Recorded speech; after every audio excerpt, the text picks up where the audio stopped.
brought to you by the EveryDollar app. Start budgeting for free today.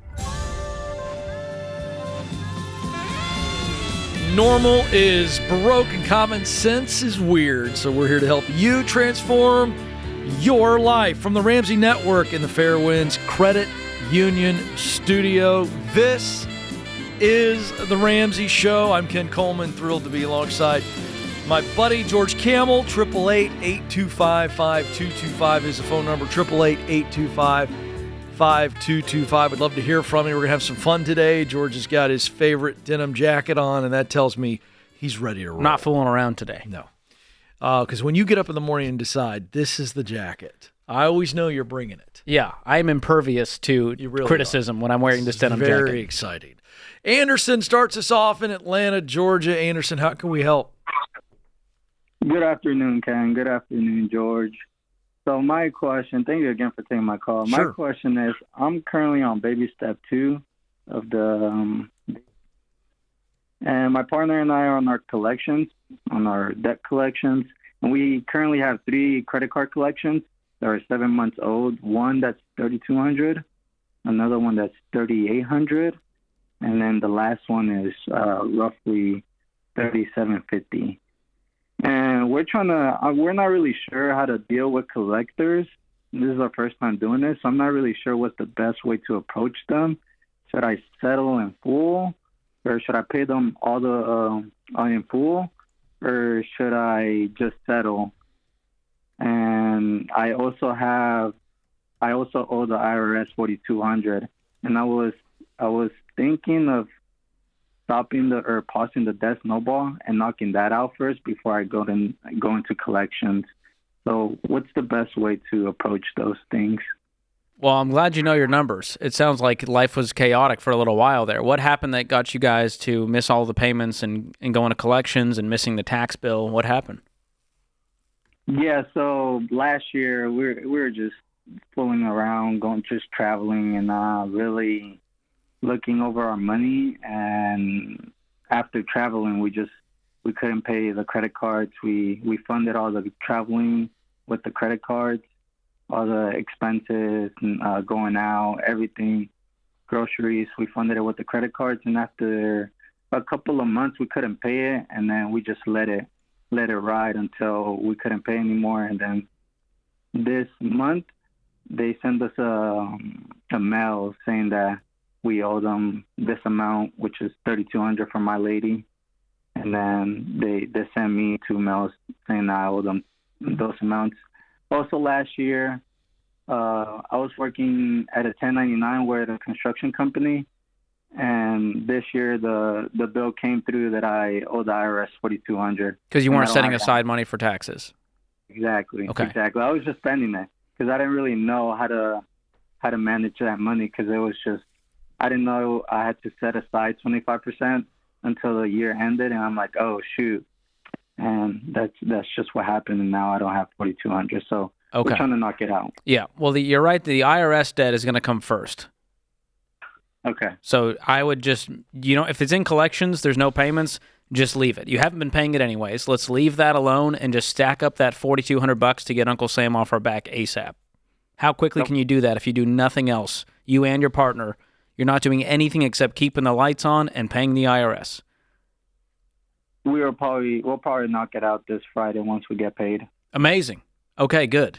Then once all that's done, you can start talking to collection agencies, and you can try to settle. Now, here's the thing. I'm a fan of having integrity and going, I signed on the dotted line. I went $3,200 into debt to go on this trip. I'm going to pay the $3,200.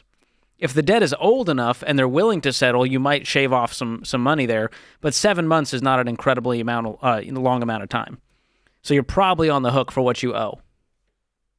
Okay. In that case, I'd start be honest with them. Call them and say, hey, listen, I don't have the money now. Here's what I can do, and here's when I will have the money. Are you willing to settle in full for, say, $3,000?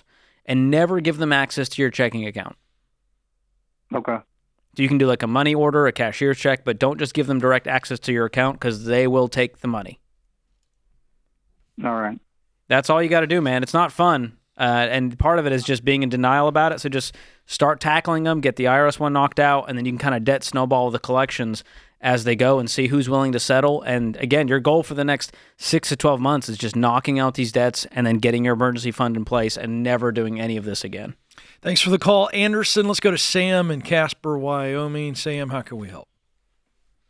Hey, guys. Thanks for taking my call. I'm a big fan. Thank you. What's going on?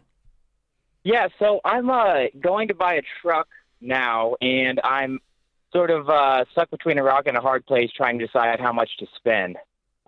You know, I'm a fisherman. I make good money, and I've done a good job saving. But I'm trying to figure out, you know, between spending $35,000-$40,000 on a truck or, you know, something a little older, something with a little bit more miles. Well, you know, what's your $20,000. What's your income? So as a fisherman, it's variable, which is kind of making it a little bit hard for me. You're a full-time fisherman? Yes. Okay.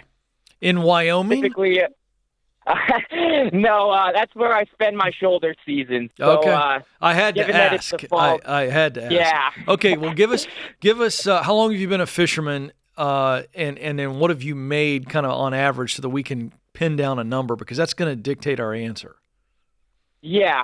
So on average, I've been a fisherman about 5 years now. Okay. And of course, it's a boom and bust industry, but sure. Typically in the close to $100,000 range. Okay. Of course, self-employed, so you've got all those taxes to deal with. But, all right, George, tell him about our All right, so we've got a formula. George, walking through this. So the goal here is we're going to pay cash, and we're going to make sure that everything in our life with wheels and motors doesn't add up to more than half our annual income. So is this the only thing in your life, or are there other? I mean, you've got a boat involved. Now that's more for business.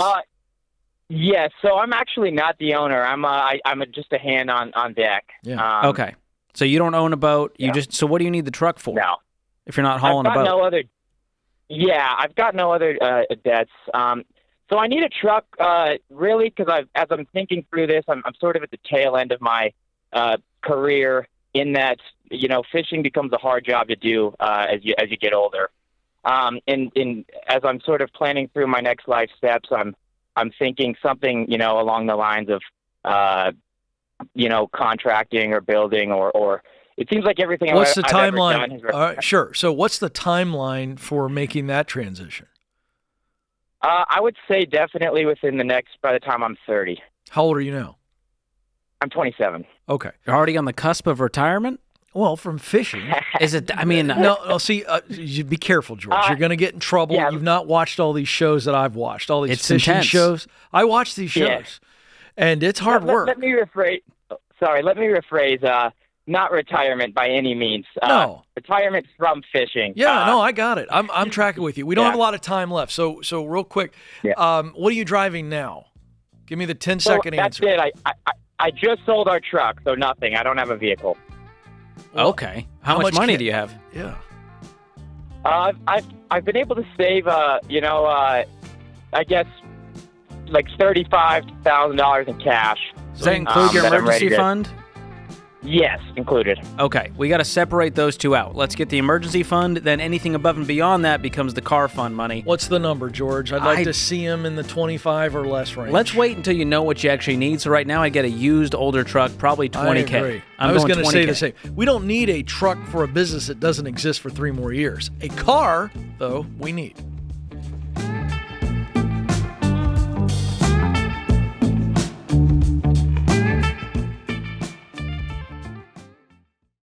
If you've listened to me for more than 5 minutes, you know that being normal with your money is not a good thing because normal is broke. And I want you to be weird. That's why I love what we're doing with Fair Winds Credit Union.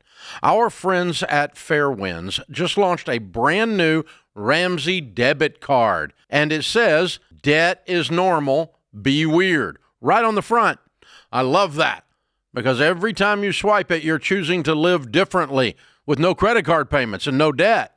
You see, Fairwinds has been helping people like you ditch debt faster and build wealth for years.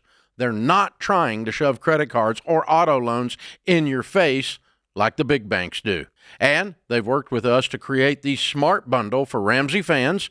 It includes a no-fee checking account, a high-yield savings account to supercharge your emergency fund, and now the Ramsey debit card to help you stay focused on the baby steps. We're excited for you to try it. So check them out today at fairwinds.org/Ramsey. That's fairwinds.org/Ramsey. Insured by the NCUA.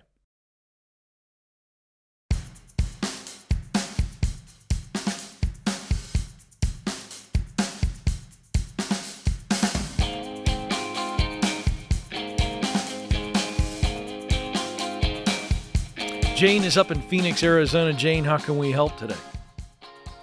Well, thank you so much for taking my call. Sure. And I have a little difference with my husband over budgeting. Okay. And his idea of budgeting. Now we are both. He's 73. I'm 66. We're debt free. We have a little bit of savings and we have some money invested. But I feel like we need to be on a dollar for dollar, every dollar where it's spent budget to get us through these retirement years that are coming up, because we're not really set financially to travel and do the things that I was hoping we could do in retirement. And my husband's idea of a budget is that you spend less than you make. Yeah. And I wrote you guys about that because I wanted an answer, and that's where we are. We are debt-free. I appreciate that he doesn't spend. I mean, neither one of us spend a lot, but there's always a lot of tension over what's spent because we don't really know what's going out. And Sure. It's a lack of clarity. And he listens to your radio show. He's the one that says we got to be debt-free. We got to have this much money put away. We got to do this before we're going to retire. This is what Dave Ramsey says, so I reached out because you're someone he listens to. And and I appreciate that, and I guess he's listening. Is he in the room with you?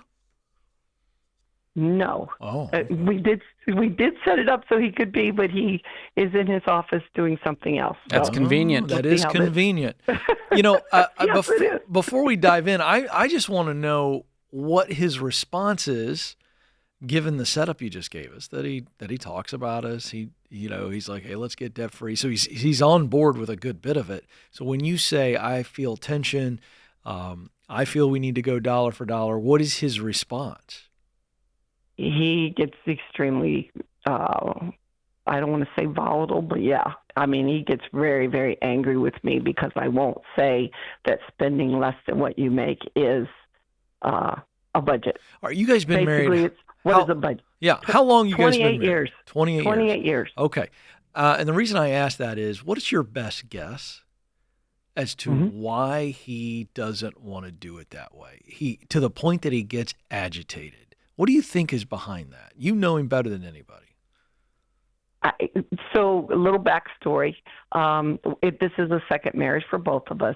And Bruce lost his first wife to cancer. And he thought he had saved up the money and they had a plan, and it was all devastated.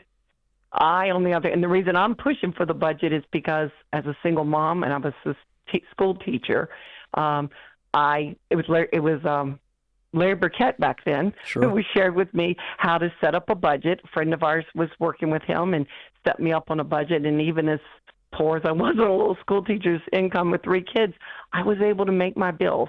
And we were both, when we got married, we were both debt free. We have never had any debt in our 28 years of marriage, except for our house, which the current house we have is paid off. And you're both frugal.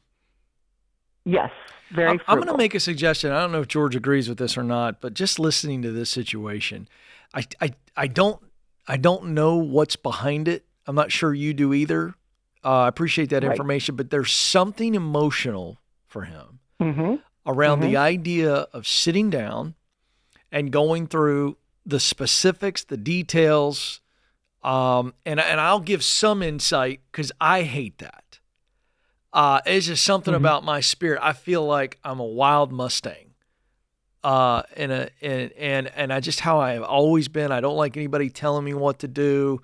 I just really don't, and I've had to fight that, but also to learn about it. And so he's got to get to a place where he realizes, oh, this is why I don't like it, and it doesn't excuse it, but it does get him to a place where he goes, I still have to do it anyway. In other words, I don't like going to the dentist, but I got to go do it to keep these pearly whites healthy. All right.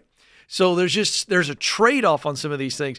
But I'm going to make a suggestion, George, and I want to bring you in here on this, and I don't know what you think about this. But based on the fact that they've been married 28 years, they're very frugal, they do live on less than they make, they got no debt, and he just has an aversion. He's the free spirit, is what we'll call him in this situation. If Jane, you're very aware of the finances, right? You have a full picture of it? Yes. I'm going to suggest that you put together a budget for him. Now, I'm not saying that's the long-term play, but I think initially, George, I'd like to see Jane come to him and go, hey, I know that this creates tension for you. I'd love to know more why, and I don't want to do that, but this is for us. And so I've attempted to do a budget, and I'm trying to take all the yucky, icky out of it and go, here's my first pass, and present it to him and see how he does with that. Because it may just be the idea of sitting down, talking it out, hashing it out, and maybe he's an editor. What do you think on this? Well, we always say one person's going to make the budget, the other person's job is to mess with it and screw it up. You know what I mean? That's how you create some teamwork. There needs to be some give and take here. And so I do think showing him a budget that reflects reality, that says, hey, listen, you're going to have fun. If that's his holdup, is that we're not going to have any fun if we're on a budget. Put the fun money in there for him to where he gets to spend his $500 a month, whatever it is. And that way he realizes that the budget is really permission to spend. And I think right now he just sees the budget as, well, as long as there's money left over in the bank, we're doing okay. And yet you both go, well, the trip feels frivolous. Well, how do we know it feels frivolous unless it's in the budget, right? And then also, have you really dug in, like Ken mentioned, to go, what's behind all this? Is it because of baggage from the past? Is it triggering a difficult time for him? That's what and that's the part I really don't know. He's very private. What is your household income? It's about $120. Okay, and that's all retirement, nest egg, Social Security? Well, that's his. I'm still working. He's on Social Security. I still work. Okay. So, and are you wanting to stop working? Well, no, I have a dream job. I'm a principal of a private. Oh, that's amazing. Great. With 45 kids. Come on. that's incredible. Great, Jane. No. Okay. It's I mean, my plan has always been to work till I was 70 because I know my Social Security will be higher then. And that was kind of what we were banking on. He has worked up until just recently, so he was also working. And at that point, I mean, in the last 2 years, we've probably put like $30,000 to $40,000 in our savings. Now we've spent, but then we were able to generate that much savings because we don't have any expenses. Yeah, Jane, I got to tell you, I appreciate you calling. I don't think this is a crisis, but I do think that the concern that you have is legit. But I will also tell you that the reason he's not wanting to do this is some type of a fear. I guarantee it. Yeah. And I don't know that it's a massive fear, but I can't put my finger on it. I can tell you this. If I talked to him for 5 minutes, I could absolutely tell you what it is. I really could. Because it's a fear. Well, he just walked out of his office. Yes. He finished his Sudoku puzzle. He's ready to talk to us. No, he was talking to somebody. I think this would be good. If we can get it, we may have to hold you. We'll put you on hold here and get this set up. But if he's willing, and here's the thing, I want to make sure you know this. He needs to feel safe. This is not an attack. Not a gotcha. And he needs to know that I'm like him when it comes to budgeting and the process. I don't enjoy it. But if he'll allow me, I think we can dig in and find out what he's afraid of and what causes the emotion. And I think it's going to help you guys. I think it's going to unlock something in your marriage and for your future retirement. Is he willing to do this? Because I know we're catching him off guard. Well, he just heard you say the word afraid, and he made a funny face. I don't know. Would you be willing to talk with them? Oh, about what? About our budgeting and what's going on. I love him already. He's a great poor guy. We're catching him right in the hallway. As long as they realize, I guess I'm blindsided. I don't. No, he's not blindsided. This is going to be fun and positive. Yeah, please stay on the line. Okay. We want to hash this out. We'll put you guys on hold, okay? And you guys discuss it. And Christian will verify this. But this is not a gotcha moment. We are for him. This is not an attack. But I think we can uncover, as a guy who doesn't like this, and I'll tell you what my fear is going into this. My fear that has always made me resistant to the sit-down part is I don't want to disappoint my wife. I am a recovering people pleaser. Ooh. And so there it is. I'm leading, folks. This is not a gotcha thing. We'll see if we can get a little breakthrough for this couple. And if not, we'll move on. If not, it was entertaining. All right, so we're talking. We'll figure it out.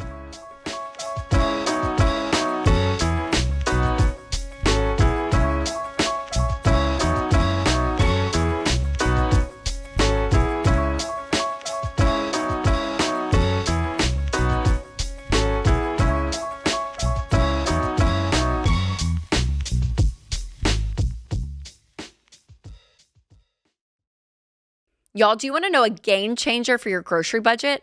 Start your weekly shopping at Aldi. Seriously, by making Aldi your first stop, you can easily check off your family favorites. From fresh organic produce to grass-fed ground beef, marinated, ready-to-cook chicken breasts, and high-quality dairy products. You'll be able to make incredible meals while keeping your budget on track. So no overpriced gimmicks or membership fees here. Now, real families like yours are saving up to $4,000 a year just by making Aldi their go-to grocery store every week. Find a store near you at aldi.us. That's ALDI.us. Savings based on regional analysis of Aldi versus select competitors. Prices may vary by location, product availability, and the market.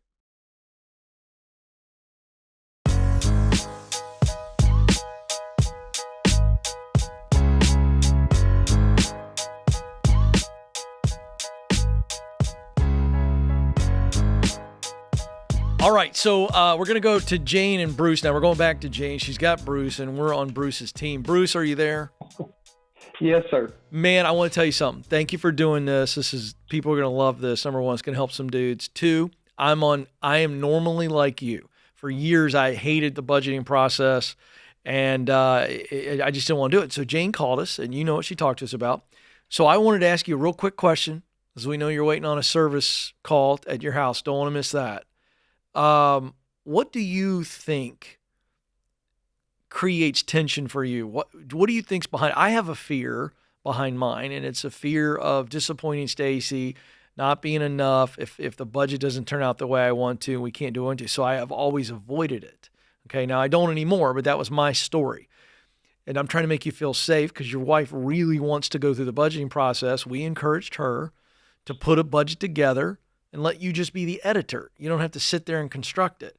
But we just wanted to know, because I think it'll help you and her, do you have a sense of why it's a negative emotion for you when the idea is discussed? What do you think it is? I don't have any negative feeling on a budget. I budget in my head.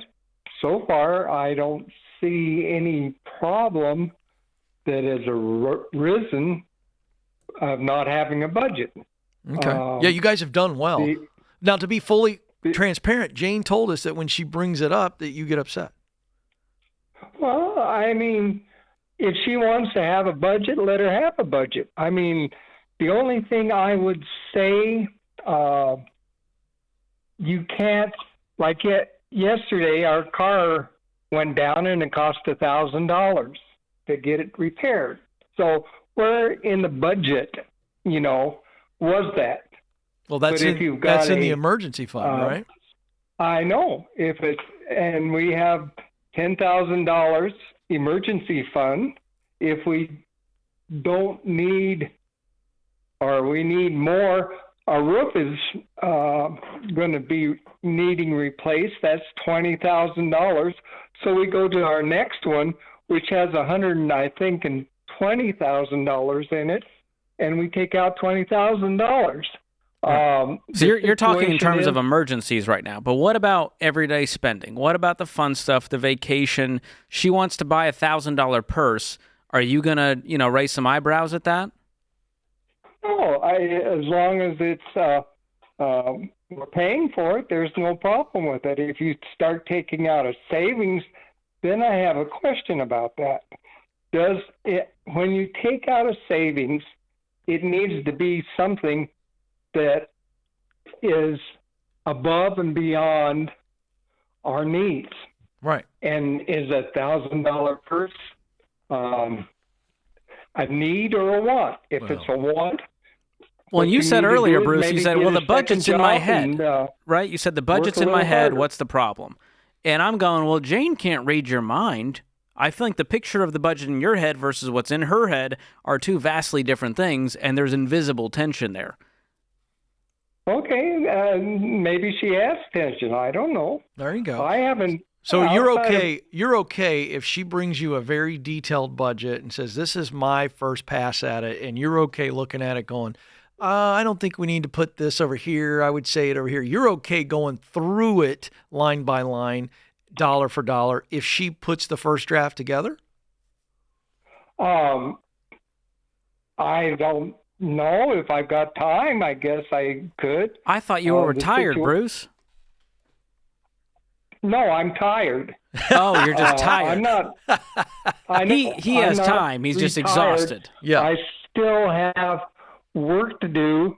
You don't when I have get 5 done minutes, with though, to this look over telephone her call. budget that she worked really hard on? I looked over it maybe 20 years ago. Okay. All right. I mean, we got a it's no 20-year-old problem. budget. All right. If she wants to budget the expense for vacations, let her budget it. All right. All right. Here we Jane, are go. you still with us? Are you listening to all Question. this, Jane? Do we have Jane on the line as well? Yeah, Jane is here. Okay. What do you think and- about everything he just said?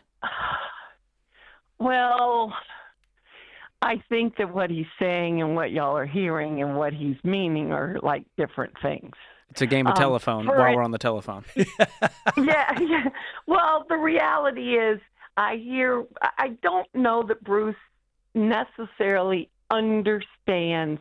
Like, here was my take when I had a budget way back when, forever ago.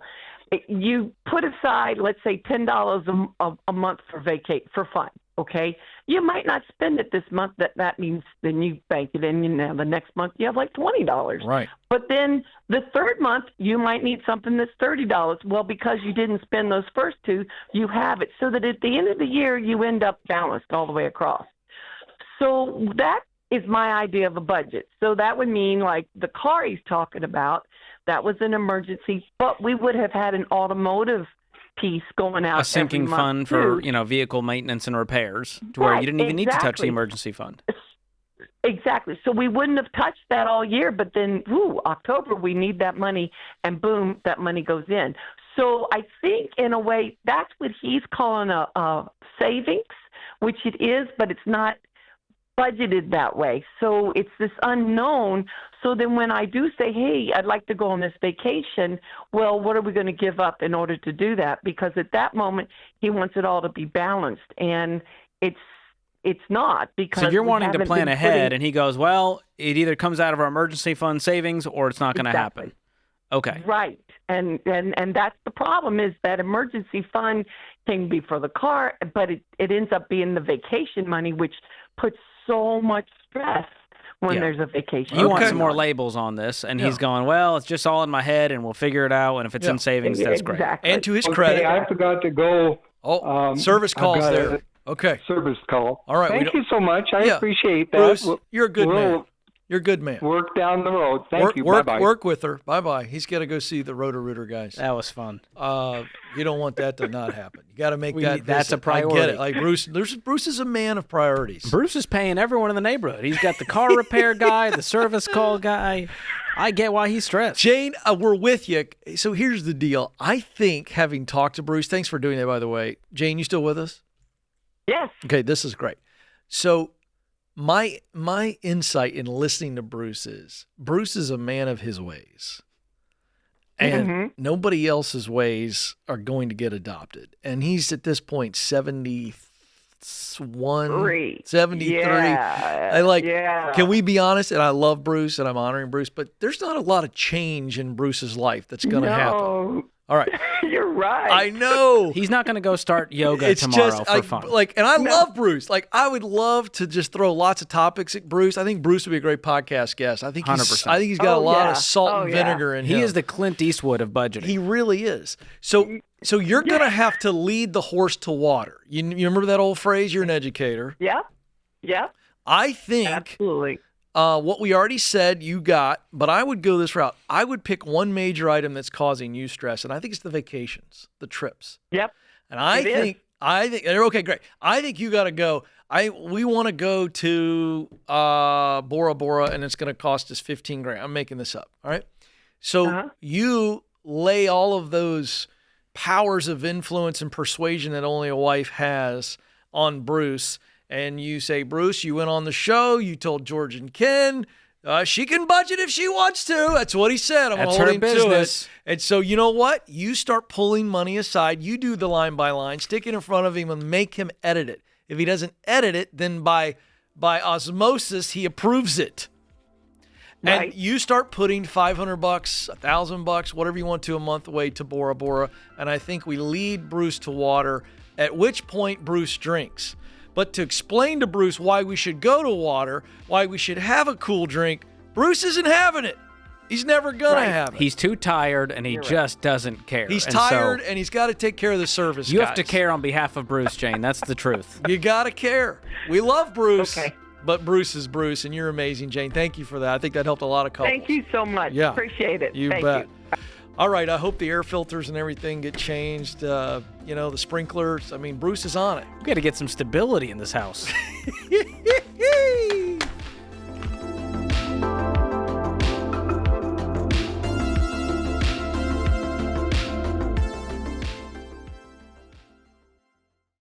What does the future hold for business? Ask 9 experts and you'll get 10 different answers. Economic growth or a recession? Business taxes will go up or down. AI will help us work or it will replace us all. But there's no such thing as a crystal ball. That's why more than 42,000 businesses have future-proofed themselves with NetSuite by Oracle, the #1 AI cloud enterprise resource planning system. Ramsey Solutions uses NetSuite, and you should too. Whether your company's earning millions or even hundreds of millions, NetSuite helps you respond to immediate challenges and seize your biggest opportunities. With one unified business management suite, there's one source of truth for the visibility and control you need to make quick decisions. NetSuite's real-time insights and forecasting help you see into the future with actionable data. And when you're closing the books in days, not weeks, you spend less time looking backward and more time focusing on what's next. And speaking of what's next, download the CFO's Guide to AI and Machine Learning at netsuite.com/Ramsey. It's free at netsuite.com/Ramsey.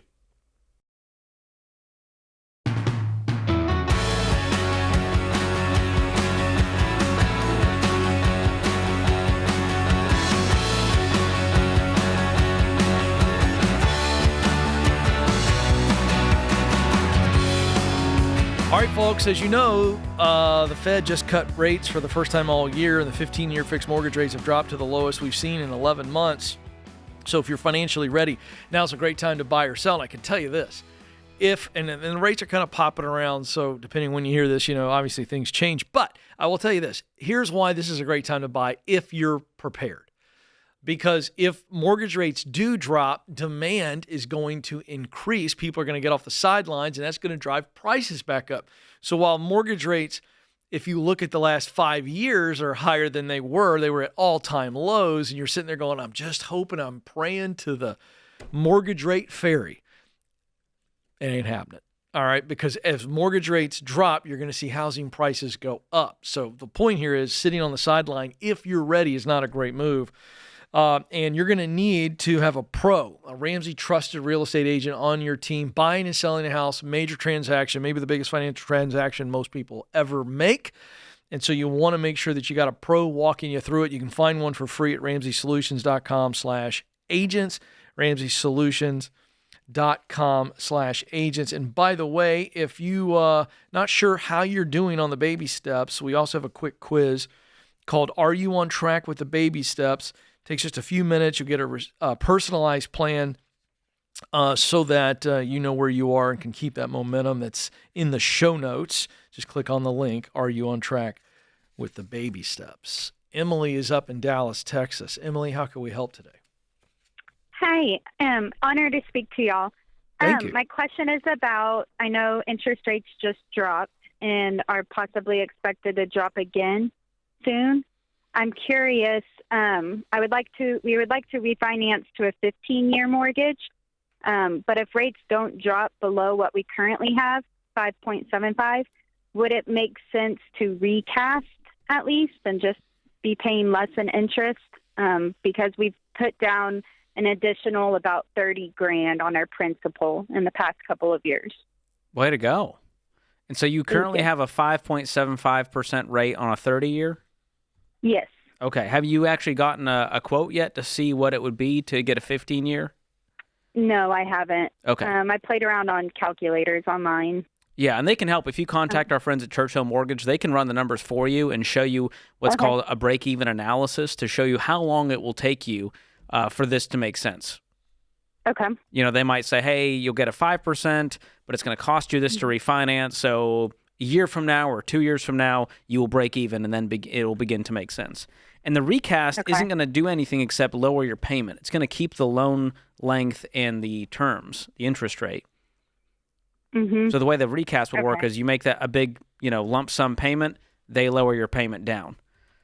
But if you're following the Ramsey plan, you're knocking this mortgage out, it doesn't matter. If it lowers it $500, but you're throwing $500 extra versus $1,000 payment, the same amount is going to principal. Okay. So what is your goal right now? Just to lower the payment or pay it off faster? Both. We're newly in steps 4, 5, and 6. And so I just stare at that mortgage payment all the time, and it just makes me mad how high the interest is versus principal. What's left on it? Just figuring out. $368. Okay. And are you guys in 4, 5, 6 where you're tackling the mortgage, throwing extra at it? Yes. Okay. And what's your track right now to pay it off early? I haven't really looked into that much. I know I did something wrong. I was paying extra on the principal while we were in baby step 2, still, just because I hate how high it is. But now we're fully in 4, 5, 6 and just started contributing 15%. And so I've been paying $1,500 extra a month towards principal, and we are 3 years into the mortgage. Okay. I'm so proud of you guys. You're making great progress. Yeah, the refinance can start to begin to make sense as these rates drop. And so I would just get in touch with our friends at Churchill Mortgage and see what the rates are currently at on the 15-year. It's going to be lower than the 30-year in general, but again, based on the timing, who knows? But hopefully, if you can save at least 1% or more, I think the break-even will start to look a lot better. So best of luck to you. All right, real quick, imagine a whiteboard here, George, behind us. This is what I wish we had right here in the studio. Get a whiteboard out. You love a whiteboard. I do love a whiteboard. I love a quick lesson. I want to make sure people understand this. Mortgage rates, if you're trying to see what the market's doing, when Jerome Powell, who is the Fed chair, comes out and says we're going to lower the interest rate, that does not mean that your mortgage rate moves with it, all right? So mortgage rates, people who set the mortgage rates, tend to follow the 10-year treasuries. So the yield, whatever the yield is on a 10-year treasury, on our 10-year treasury, is what you're going to see rates move. So as of today, the yield is flat, so you're going to see mortgage rates probably hold pretty steady to where they are.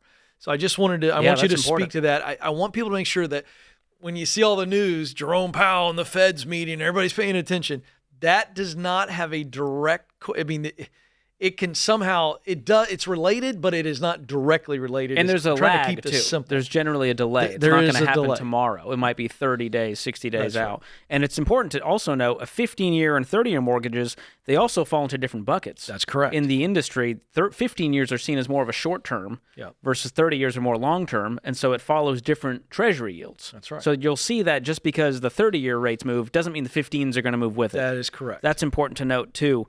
But I wanted to just crunch some numbers. Oh, I like it. This will be fun. Like they said, their home value. She said they have $368,000 left. Is that right? So we're gonna just crunch some numbers here to show you what that would be like. Let's see if we got the down payment. All right. So 15-year fixed with a rate of 5.5. You're looking at $3,900 for a monthly payment. But if rates go down to let's say 4.5%, it's $3,700. So it's about $200 in savings a month with a rate change like that. So if you could shave off 1% with that plus interest, you could save a lot of money over the length of that loan. But again, if you're following the Ramsey plan, you're attacking that mortgage with a vengeance, you're not going to get hit with as much interest. When I paid off my mortgage, instead of paying 6 figures in interest over the course of even that 15-year loan, we paid less than $10,000 because of us aggressively attacking it. Yeah. So play that out. So when people try to play that mathematics game, well, I'm not paying as much interest, but I'm also forking out a lot of cash. I'm playing devil's advocate here because I know you can handle that, but let's play that out. What's the response to that argument? Well, generally the thinking is, well, I have a low interest on my mortgage, therefore I'm going to keep my cash invested. Right. Now, the chances of you having the mortgage payoff amount sitting in a savings account, slim to none. Right. So Most there's a people false don't have narrative. That. Exactly. Now go look at the amount you're actually paying in interest on what's called the amortization schedule. And you'll see that most of it is going towards interest in the beginning part of your loan. What's beautiful about the 15-year loan is that a lot more goes to principal a whole lot faster. Yep. So you're making way more progress, way faster when you do the 15-year fixed-rate mortgage. So that's a beauty of it. And plus, when you think about a 30-year loan, it's double the time, which means you're paying double the interest, except a little bit more, because generally 30-year interest rates are going to be higher than the 15. Yep. So a lot of nerdery there. I love it. Trivia question for you related to this topic. Uh-oh. Okay. Question, and then I'm going to make a statement. Question is, what do you think the new average age in America is for a first-time home buyer? What do you think it is? I'm going 32. It is 38. Wow. 38 years of age. Now, before we go doom and gloom, I was thinking about this. I heard this morning. This is fresh. It's fresh. I can tell. Like the hot now sign at Krispy Kreme. I mean, I heard it this morning. I love fresh data. I'm sitting there listening to this in my car, and I go, you know what? Ramsey, our new crusade ought to be just, if we could abolish anything, it would be student loans. Because I got to believe that student loans are, if not the primary factor, a major factor as to why we're seeing that age of the first-time home buyer jump up. Do you agree or disagree? 100%. Think about this. If you were debt-free out of college, making a good salary, and even had some savings in the bank, you could buy a home the Ramsey way in your mid-20s, which means by the time you're 40, the thing is paid off. Yeah. If you do it our way with a 15-year fixed, let alone getting into your first home. Oh, boy. So I think the reason we're delayed, yes, the housing market, yes, the economy, but also crippling debt. That's what I think largely it is. due to student loans. This is why I would get rid of the federal student loan program. Private students, I would abolish it altogether. I would actually make the universities raise their own money to pay for tuition. Let's go. Oh, boy, I'd change America, folks. I think we'd see a big price drop when the government isn't backing all of these Lots of loans. good things would happen. Yes, sir. You guys should get for on Congress. the ticket. Coleman Kamel, 26. Who would vote? Balanced It's budget. better than most options at this point. We'll win.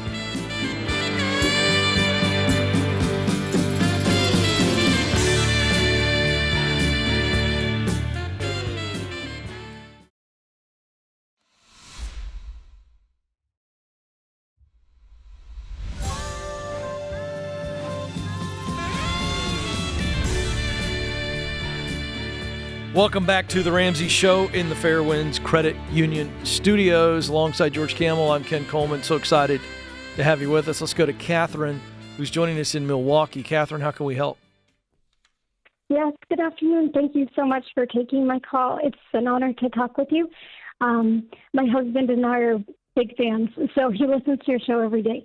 I'm calling to ask a question about whether or not if my husband can quit his second job.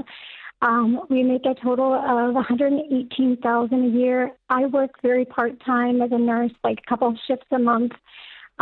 He works a full-time job he just got promoted as a supervisor at a factory and then a credit analyst at a local bank.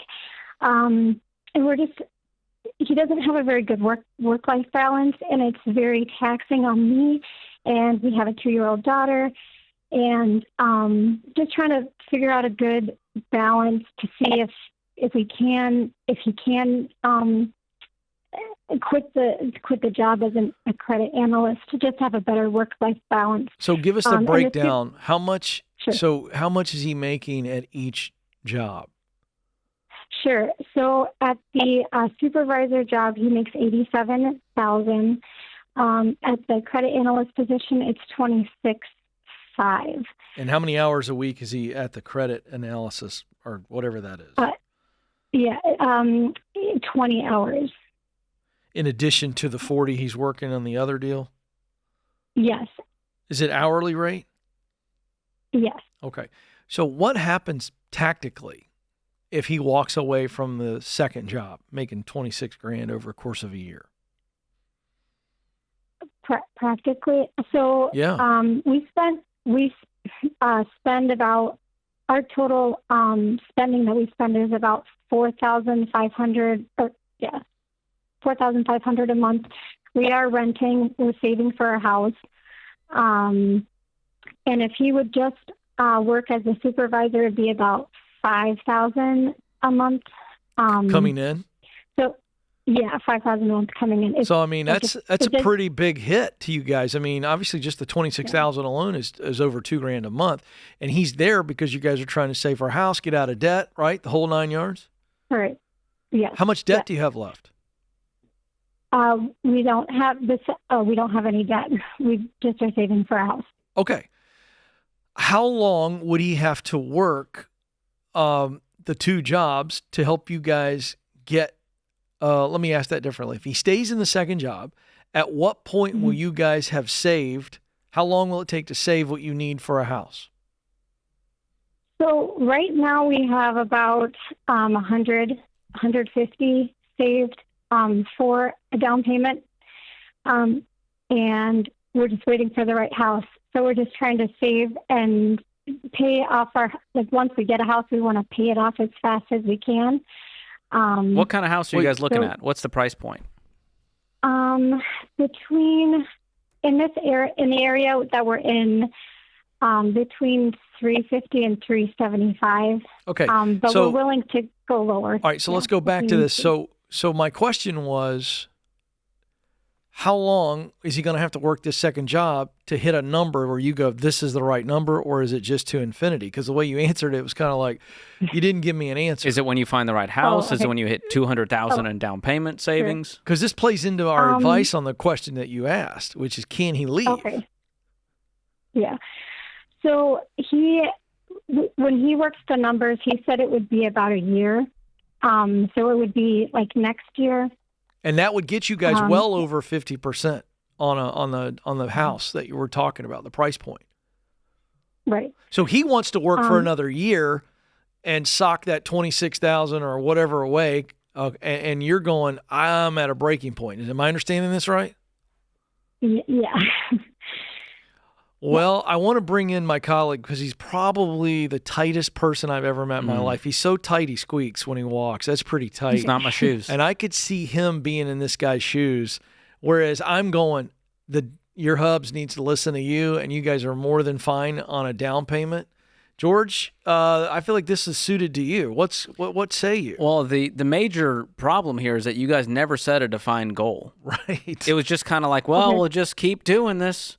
And nobody really knows why anymore. And so I think we need sort of a realignment to go, hey, we did this for a long time. We're out of debt. We don't need the gazelle intensity anymore. We do want to get in a house. We're clearly not in a rush because you're not just picking up any old house. You want it to be the right one. You have $150,000 saved, which is incredible. That's an amazing down payment. Job. And so now I think we need to reassess and go, hey, I need you at home more. I'm drowning over here. You're not watching your 2-year-old grow up. Like, there's no need for this level of sacrifice at this stage of the game. And maybe that means we compromise a bit. Maybe you pick up 2 more shifts and he scales back from the part-time job so you guys can still hit a goal that you guys decide on. But I think right now there's just no clarity, and that's breeding some of this tension. Mm-hmm. That's really good. Great analysis. How does that sit with where you are? Does that feel right? I would say so. The one thing is so I work I'm a registered nurse, and I also have a few health concerns, and so I'm trying to manage myself, manage stress management, and so I'm trying. And my goal is to stay at home with my daughter, and my husband respects me for that. He wants me to stay home with her. So it's just trying to find that balance of him being able to be home with us, and then also me not working. I feel like it's it's a hard balance. It is. So let's address this, because I'm hearing a husband he's as tight as George is, super saver. He wants to work a whole nother year to keep adding to that amount because this guy doesn't even want any kind of house payment, which we appreciate and love. So good on him. And then you're going, but I want you home. And then you're going, but I want to come home full time. And there's nothing wrong with that either. And that's great. But now I can tell you right now, that stresses him out because you're bringing how much home every year through your nursing job? It's about $600 a month. Yeah, but that's a lot of money to him. That's going to freak him. I mean, below the surface, you coming home and him. So now we're going to one income. And I'm just going to tell you, you guys are going to have to get on the same page emotionally. You're going to have to be honest with each other to go, I'm worried about this. This is what freaks me out. You got to go, I want to live like this. This worries me if I'm working all the time as a nurse and I'm at home. All these things have got to get out on the same page of paper. And we're going to have to decide, well, what does that mean? So you may not be able to come home as soon as you want to if we want to pay the house off. Because if he's going, I don't feel good with you coming home if we got a house payment. I'll do what I got to do, but I got to go work. And you go, well, I don't want you to work a second job. Something's got to give, George. And the budget will be your referee. And I'm guessing you guys have never sat down and actually done the EveryDollar budget to look at the reality of this. What's it going to look like when he makes 87 and that's it? Can we make this work? Can you do that tonight? Yeah. We can. I think so. You got to. You got to. Or you guys are coming to a fork in the road where it's not going to be pleasant. You're both good people. You love each other. You got a good overall plan. But we got some tensions and some fears that have got to be addressed, or else it's going to get ugly.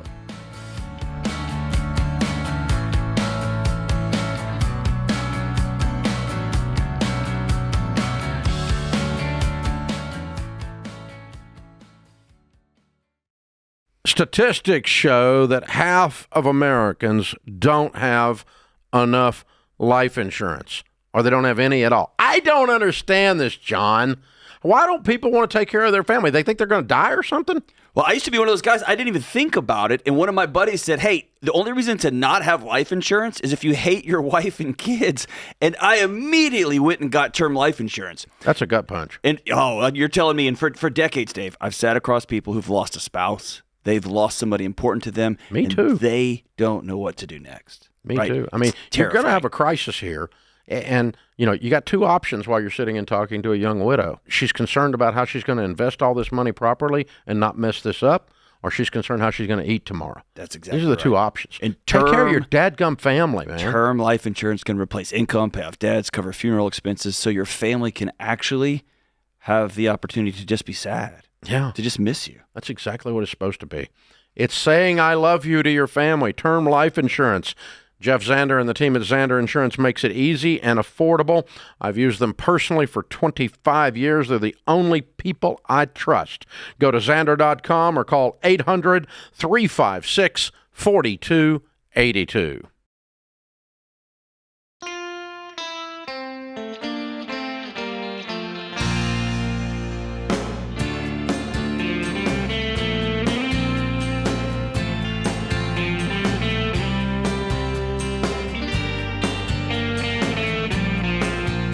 All right, Danielle is joining us in Las Vegas. Danielle, how can we help today? Hi. Hi. Thanks for taking my call. You bet. I'm a little nervous. I'm sorry. Listen, don't be nervous. It's just me and George. I mean, honestly, how could you be intimidated by either one of us, Hi, George. Hi. So, I have papers in the works to buy 2 years and 11 months so I can retire earlier from my job. All right, so I didn't understand. I'm sorry. Do you understand what she's saying? Papers? What do you mean by papers in 2 years and 11 months? What are you talking about? So I have papers. I just have to sign them, and I can have my deferred comp that I have rolled over to buy time so I can retire sooner. Okay, gotcha. How old are you? I'm 54. Okay. And you're wanting to retire early? Yeah. How come? So if I put it in, I'll be able to retire at 57 with 30 years in. Okay.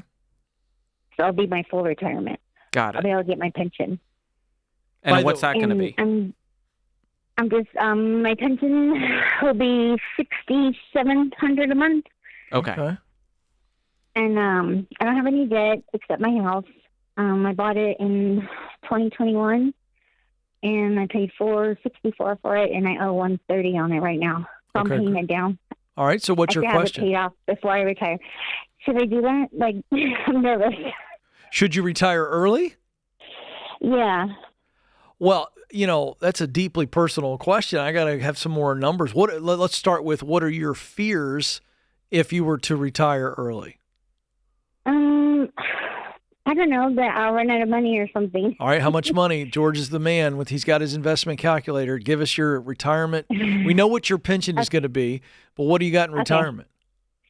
So, I get my husband's pension, and right now I'm getting $3,000 a month, but in about a year it's going to go down to $800, and then I'll be able to get his Social Security when I'm 60, and that's another $1,865 a month.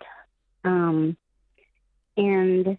I have another retirement that I invested in California that I have to call and check and see how much that is. But if it's just the face value, what they show me, and it's not, keeps adding up or whatever, it will be another $460 a month from that. And then I have my my deferred comp, which I met with my person yesterday, and I ramped it up so that when the money gets taken out, it's not going to go to zero. I'll have like $65,000 in there still. I'm going to ramp it up so I could save more in my deferred comp, and I have a Roth, and I have a 357 that they match, and right now I'm putting 5% that they match, and then in my Roth I'm putting 10%. But what are your total amounts in those accounts? In my The 401k and the Roth. It's 172,000, and I'm gonna roll over like 119. Okay. I mean, it sounds like you're in pretty decent shape considering you have this pretty massive pension that's going to be there for you. Yeah. So yeah, financially, I don't think this is about just the numbers. I think you know your numbers pretty well, and you're going, can you live off just even if you had to live off just the pension alone, nothing else? Could you do it easily and be comfortable? Yeah. Mm-hmm. And you said you're going to pay off the mortgage absolutely. before you retire. So by your 57th birthday, no more mortgage. Right. Okay. I don't think you're going to run out of money. If that was the question or that was the fear, I don't see that. Well, I just worry about like healthcare and stuff because I've been like really blessed my whole life. I've never paid out of pocket for healthcare. My companies or my husband has paid for it, like over and above. So I'm kind of worried about that, and I want to get like the long-term disability, like when I get really old and so my kids want to take care of me. So are you in good health now? Yeah. Okay. Let's let future you worry about that with all the future retirement money that's going to be sitting there on top of Medicare. So I'm not as concerned about the healthcare piece. I'm more concerned in the meantime, in the next 20 years, what does Danielle's life look like? Because are you a widow? Yes. Wow. What happened? Yeah. My husband committed suicide in 2020, January. Oh, my goodness. I'm so sorry. So sad. So your picture of what the future looked like, I mean, just immediately shattered at that point. Yeah. We don't even know. What does your new picture look like? What does Danielle's future look like on her own? Do you have kids all out of the house? I had a whole house full at one point. Now they're all gone. I just got diagnosed with ADHD and anxiety.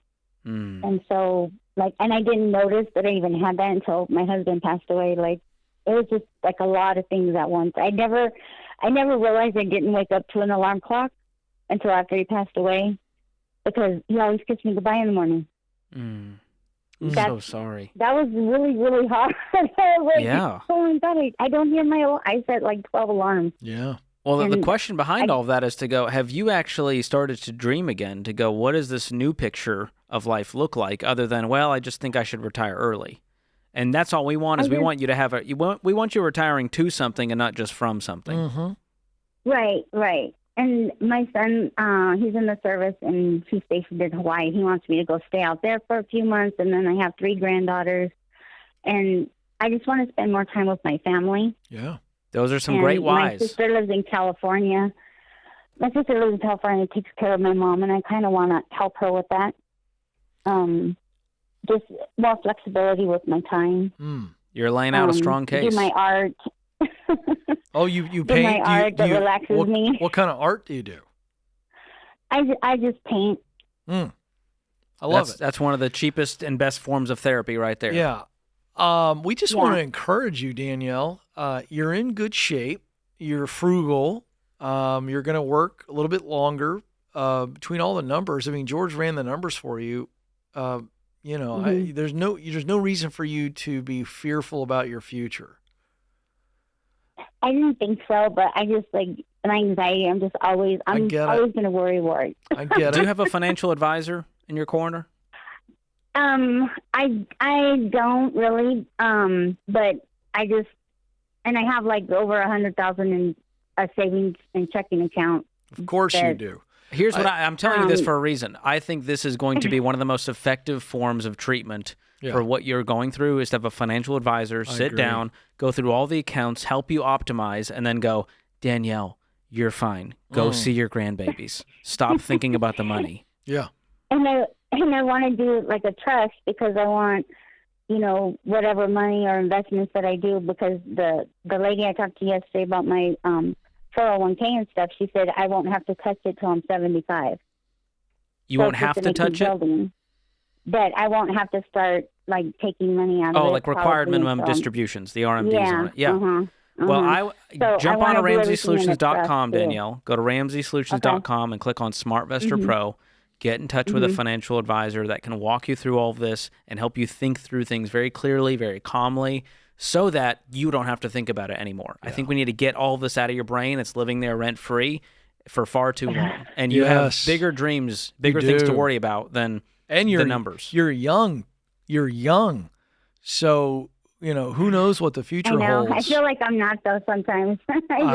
You've been through a lot. There's no doubt on that. But interview a couple, do 2 or 3 meetings off of that list on Ramsey Solutions and get with somebody you feel very comfortable with. As they begin to map out your future and help you see all this, you're going to go from worrying to a lot of peace in this area of your life. And then hopefully that will trickle down into the other areas of your life because you've been through a lot. You're a sweet lady. So very sorry for your loss, but I can tell you financially you're going to be more than fine. So map out a future that involves family, grandbabies, all the things. I want to be able to take my kids and on yearly vacations and just... There you go. While you're alive, live. And you got plenty of time and plenty of money to do that. Thank you, Danielle.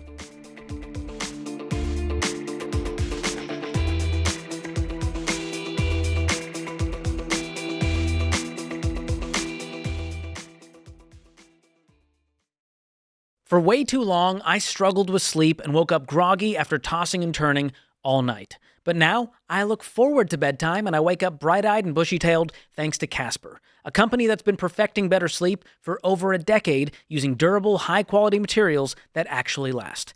My whole family now sleeps on Casper mattresses. Yes, even the dogs have their own Casper dog bed, to no one's surprise. And it's not just one man's opinion. Casper customers keep their mattresses for years, and 4 out of 5 customers recommend them to friends. And with free delivery and a 100-night trial, Casper is no gimmicks. A mattress you can trust, backed by quality that lasts. So go to Casper.com/Ramsey and use promo code Ramsey to receive 25% off all mattresses and 10% off everything else with code Ramsey. That's Casper.com/Ramsey. Exclusions apply.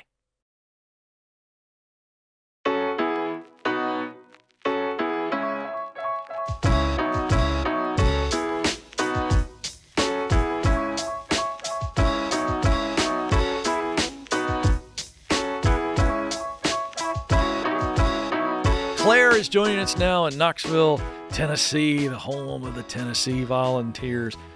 Claire, how can we help? Thank you so much for taking my call. You bet. I guess what I'm wondering is, me and my boyfriend, we currently live with my parents and are expecting our first child, and we want to know when the correct time for us to buy a house is going to be. When you can afford it. And I guess I'm thinking, can we afford it? Probably not. People who ask that question generally side in the area of they cannot, but tell us your financial situation. How much money do you guys make? Right now, he brings in, we're just on one income right now. He brings in $3,600 a month. Okay. And what does he do for a living? He basically works for a union, but he works in construction. Okay. Go Go ahead, George. I'm just wondering, is there a growth path for him there, or is this it? Like he's at the top of the ladder? No, he's not at the top of the ladder. He's basically just begun. He's in his second year apprenticeship, so he will be getting. Oh, good.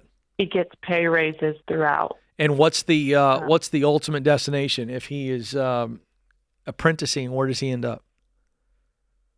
Eventually, I think he becomes a journeyman, and I think he would top out somewhere around $40 an hour, but I haven't calculated that. So why are you two living with your parents with a baby on the way? You're not married. Do we have a family plan here? What's the deal? Because one of the things we don't do is we never recommend that an unmarried couple. I was on the show with Dave yesterday, and he made it extremely clear, George, that if you're not married, you should not be buying a house together. So I want to make that clear. Right. So what's the family plan here for you two? Well, we want to get married, and that's in the plan. How long you guys been together? No, 2 years. Well, it doesn't seem like we really want to get married. People that want to get married go down to the courthouse and get married and do a ceremony later. You guys are playing house in your mom and dad's house. That's not ideal. Yeah. I would be fine with going down to the courthouse, but I think it's kind of, he's worried about what his family will think. I mean, what about the optics of living with your mom and dad with a baby on the way to someone he's not married to? I think the optics are out the window at this point of what his family thinks. Yeah, that's not a winning scenario for him with his folks. Yeah, and I feel like I tried to explain that to him, but he doesn't really, understand, I guess, or... I think it may be deeper than that. I hate to tell you, I know you didn't call for relationship advice, but if his excuse is, I don't like the way it's going to look, George nailed that one to the wall. It looks way worse when you are shacking up with your girlfriend who's pregnant in her parents' house. That doesn't say I've launched. So yeah, I'm not going to take any more time up on this call, but I do think this is a serious relationship conversation. Where are we going? And he doesn't get to kick the can down the road anymore. You got to force this issue. Yeah, so you think that first step before anything is just get married? If we're talking about buying a house, yes. We're bringing a human into this world that we're going to raise together. I think that too. What's the financial situation? You guys have any debt? Well, yes, he does have debt. We have about. He's got a truck. Well, see, here's the thing. Let me jump in. There is no we. You guys aren't married. There's your finances, and then there's his finances. There's no we. You guys aren't legally married, therefore you don't have shared finances. So do you have any debt in your name? Have you co-signed anything? Not. Great news. Okay. So you didn't co-sign on his truck? No, okay. I don't have any What debt. is his truck payment? With a warranty that he has on it, it's $770. So you're telling me this is the frustrating part. You guys can't even afford to go rent, let alone buy a house. Exactly. That's why they're living in the basement. Childlike behavior to say, I want a truck instead of create some independence for my own family. Yeah. What other debt does he have? That's it. Just the truck? Yeah. What does he owe on the truck? You know the balance? Yeah, it's 36. Goodness gracious. 36 bucks. Yeah. Your parents would do well to kick him out of the house. I'm serious. He's got to grow up. I mean, that's almost his yearly income tied up in a car that's going down in value. Yeah. Guarantee he plays video games too. Guaranteed. He's got to grow up. He does. He does play video games. I knew it. This kid should not be playing video games. He doesn't have any time to play anything. He's got a child on the way, and he's living with his girlfriend's parents. It's a grow-up time. Somebody's got to have a hard conversation with him. Because I'm going to tell you, if you were my sister, I would be freaking out right now with you. Going, what in the world are you doing? this young guy who's not a grown-up is going to pull you into his mess. So forget the house.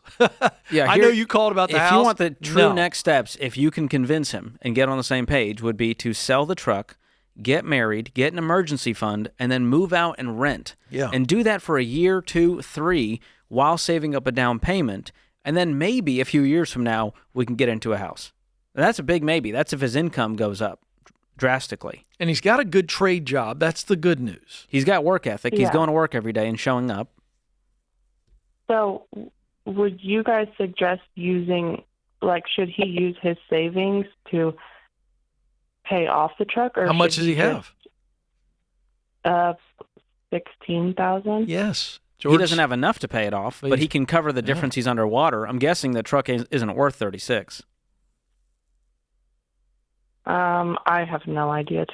I would do some homework tonight and find out the Kelley Blue Book private party value to see what he could sell it for on his own. Not a trade-in, but to sell it private. And if he can get 40 for it and the loan is 36, good.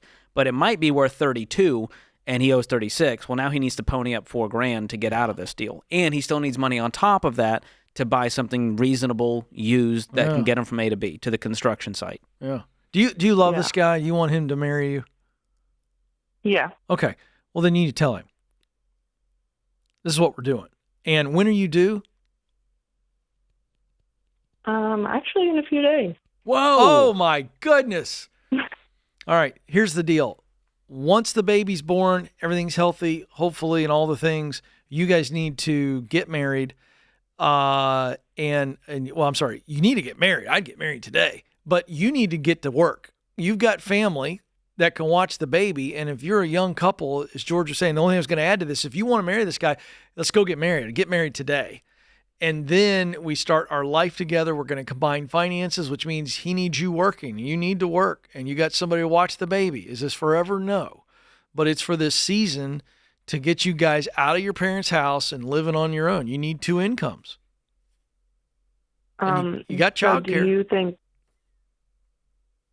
So do you think I should pay for childcare? No, or? I think I would ask my mom and if they would help watch the baby. You're living with them.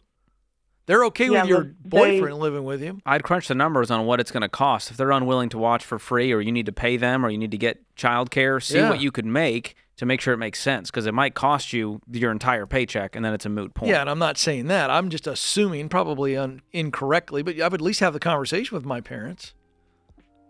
You know? they are able to watch. Okay. Well, then we got to figure that part out. But you guys need to get married if you're going to be together. You got a name for the baby yet? Oh, I'm curious. Yeah, we do. It's Maggie. Oh, Maggie. I love that. Ignorant question. Whose last name does the baby take in this case? His. Okay. Yeah. I think it's time to get married. I'd get married before we head to the hospital. I would too. Just go down to the courthouse and we can party later. If George or I were ordained, we'd do it here on the air. Oh, that'd be incredible. I think the Ramsey Show needs a ceremony. I'd be the ring bearer, the flower girl. I'd and play you could do the music. Oh, love it. Call us back. We'll make it happen. I'd marry him and throw the rice.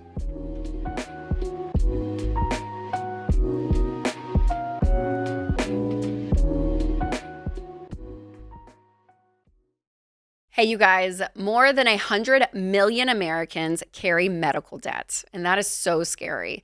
And it shows that traditional coverage often leaves people to face big bills alone.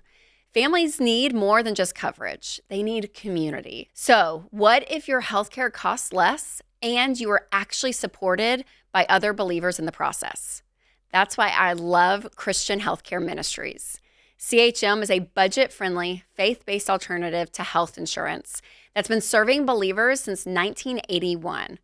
And they've paid over $12 billion in medical bills.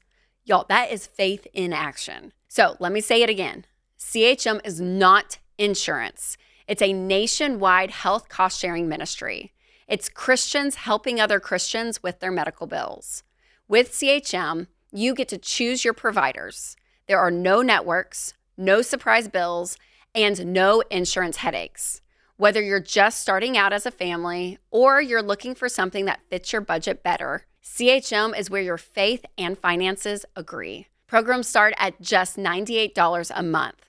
So go to chministries.org/budget to learn more and take the leap of faith today. That's chministries.org/budget.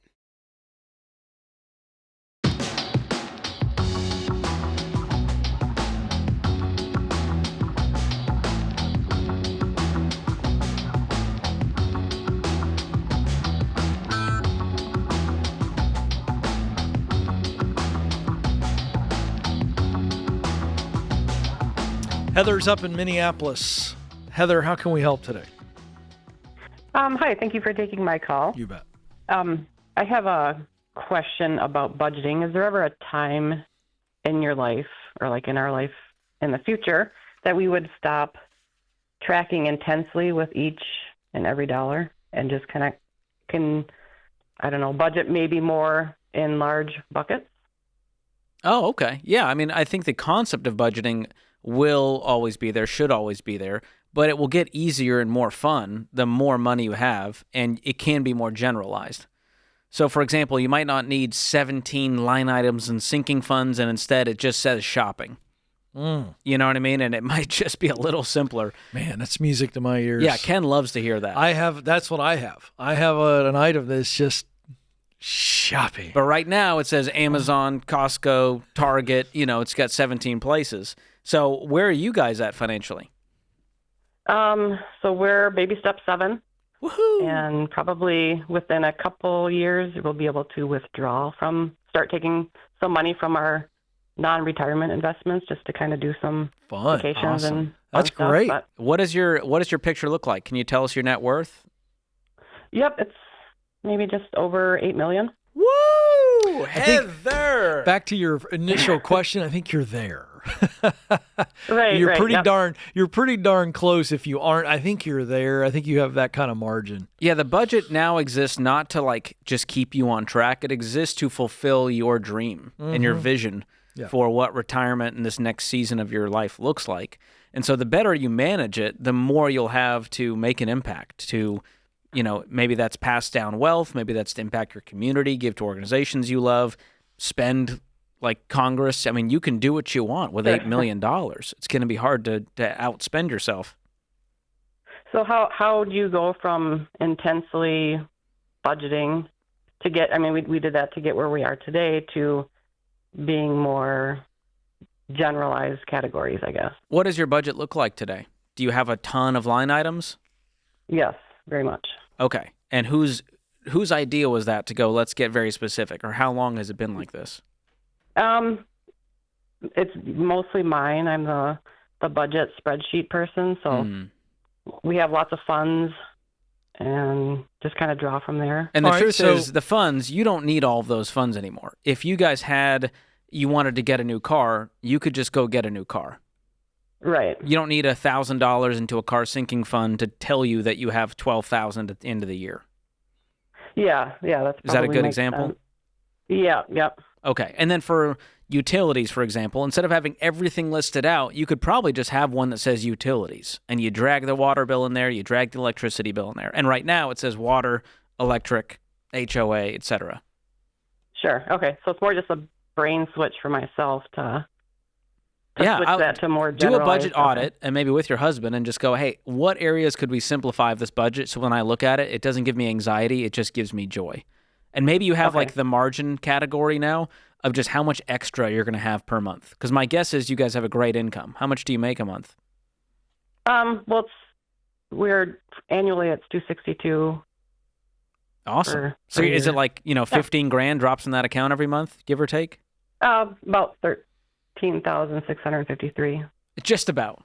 Yeah, she knows. So this is a great example. So what I would do is okay, we know all of our utilities and all the bills and grocery, like you've got that down to a science. I know you do. Yep. So all of the basic living expenses, all of that, you can consolidate, as George told you. But once you got that number, then anything outside of that number, again, simplify the budget, because again, you don't have to have all these funds. So I would just, super simple, like George said, but then after we've taken care of the necessities, whatever that monthly margin is that you don't have to spend, it's not going to anything to live, that's when you start to loosen up and have some fun with that and realize we've got plenty of margin. So let's just keep it, let's budget it like it's margin. Does that make sense what I'm saying? Just super That simple. does. Yeah. And it'll Yep, that retrain does. your brain over time, because the more you look at that budget and the more simple it gets, the more your brain goes, oh, we're fine. Yeah. It'll be a quick glance. Instead of a long budget meeting, it's just like, hey, do we have any big things coming up this month that we want to do? Right. No? Okay, cool. Do you guys plan ahead on fun stuff? Oh, yeah. Yep. Yeah. All right. Does always anything planning. scare you right Vacations now? are- Like, what are your fears? Or like the No. thing that like, I want to do this, but it feels frivolous. Like, do you have a hard time spending? What's the issue? No, we don't have a hard time spending. It's just I would like to not. I feel like I've been budgeting for so long that I would just like to just kind of loosen it up a little bit. Sure. Hey, how about this? I'll gift you this. Take a month off of budgeting. Just take a month off, see how it feels. Could you do that? Okay. You are so powerful.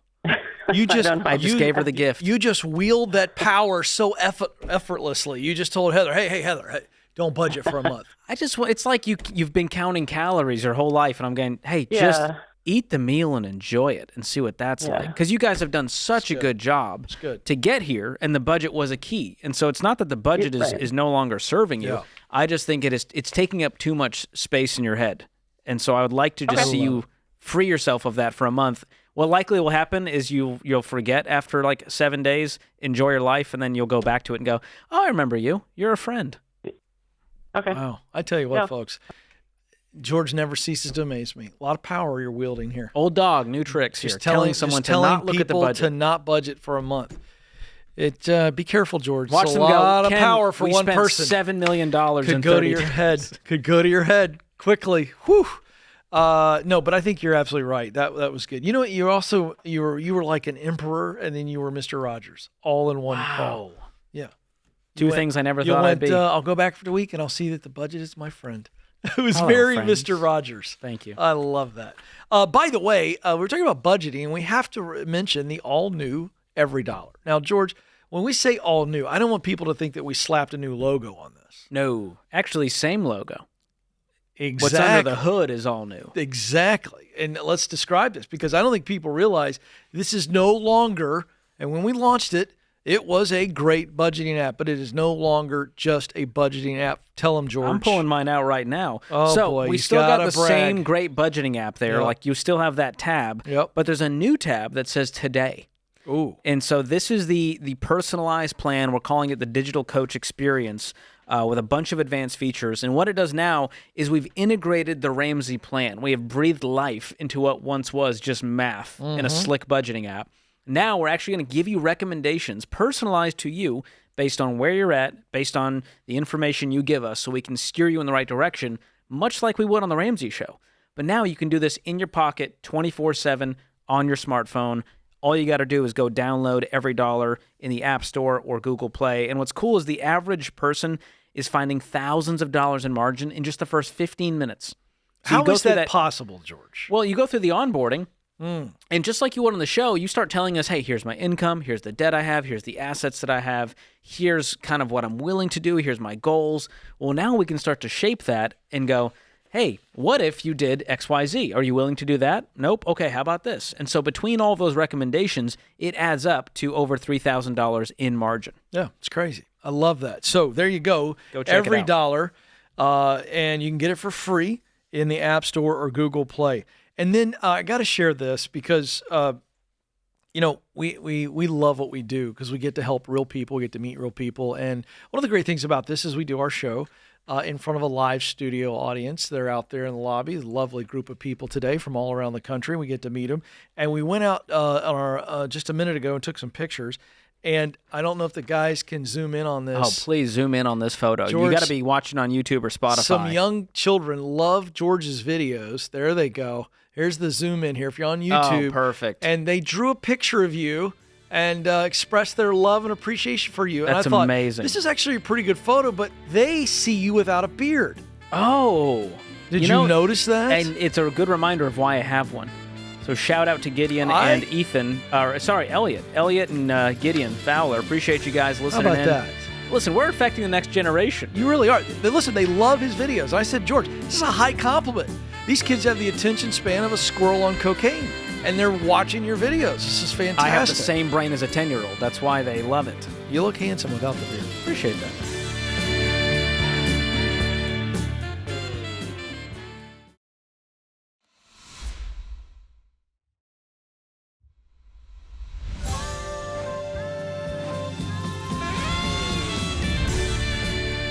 Welcome back to the Ramsey Show in the Fairwinds Credit Union Studio. Alongside George Kamel, I'm Ken Coleman. Glad you're with us. Let's go to West Virginia, and Eric is there. Eric, how can we help? Hi, yes, sir. So my question comes to my wife and I have made very poor financial decisions in the past, and we're trying to take care of that now. But my question is, how do we get rid of vehicles when we are so upside down on them? Because that's our biggest hurdle right now. Okay, well, walk us through the exact details of the vehicles, what you owe, and what you could get for them in private sale. Okay, so we'll start off with the most expensive. It would be my wife's Jeep. We owe $47,000. On a good day, high Kelley Blue Book value is $35,000. And then my car, it's a Civic. We owe $21,000. On a good day, it would be $18,000 that we could get. And then we have a motorcycle as well. And motorcycles are weird. It's hard to find a direct value with those. But we owe $10,000 on that. And I would be lucky. I'd like to think I could get $8,000 out of it. So we're about, if I did quick math, George, $17,000 in the hole on all Correct. three. Okay. Is that all of your debt? You guys have other types? Oh no, we have a lot of other debt, and that's what we're trying to get on top of. What are the total payments for these cars and motorcycle? So the Jeep is $960, the Civic is $455, and the motorcycle is $305. Oh my Goodness gosh. gracious! I literally have a stomach ache, right now. I got to get Ken some Tums after I this need segment. some Tums. What's your household income? About $67 a month after taxes. Okay, are you guys doing any investing right now? No. $6,700? Yes. Okay, and you got over $1,700 in payments on these vehicles? Yes, unfortunately. What's your rent or mortgage? Our mortgage is $468 a month. $468? Yes. Do you live in a trailer? I do, yes. Goodness gracious, man. Your Jeep is nicer than your house. It is. Like I said, we've made really poor financial decisions, and we're just trying our best to get out of it at this point. Okay, what other debt do you have? What's the total balance? Break it down. So total debt of everything is $209,000. That's just consumer debt? Well, yeah, so that includes the vehicles, the house, and then credit cards would be $41,000. Okay. Y'all are just living like you're in Beverly Hills, not West Virginia in the hills. That's for sure. What made you guys want to turn this thing around? Well, so I had a security clearance, and I had, again, we've made super poor financial decisions, but I had a vehicle years ago get repossessed. And that repossession come back up on my security clearance, and with the security clearance concern, obviously that was like a slap in the face, like, okay, we need to get our life together here. So debt's been our extra income's been trying to go towards taking care of that. Okay. Well, I'll give you the advice on the cars. You're $17,000 underwater, so that's your magic number of how much money you need to come up with to get out of these payments. So either you need to save up that amount, or you need to get a loan from your local credit union to cover that amount. I don't know that they're going to give it to you. My guess is your credit's shot. It is, and we've tried to do that, and they won't work with us. How much can you put away each month? You know, if you cover all the bills, minimum debt payments, how much can you set aside? So right now we're working with around $600 a month. And like I said, we've been trying to use that towards our other debts and stuff like that in the last year. But then, like I said, that repossession from years ago kind of came up, and that's what we've been trying to tackle at this moment. All right, I'm going to ask a question here. What would it cost you to rent I know you're in a trailer. Did you have a mortgage on? But what would it cost you to rent in your area? That's tough. Like because we've been looking at that. The cheapest that we found is like $1,200 a month. And of course, we've been looking at other areas. We've been looking at outside of our county and stuff like that. But Well, wait we a haven't second. really found anything. Well, what do you mean? You looked outside your county and you didn't find anything to rent? No, we found plenty of stuff to rent, but like $1,200 a month is far more than we can afford. I get that, but I mean, what about like somebody has got a bedroom over a garage? Have you looked at that kind of stuff, the non-traditional rentals? Well, we have 2 children, so. I know, but you're in a trailer that's losing value, and where I'm going with this, George, is I don't know if you have any equity in that trailer.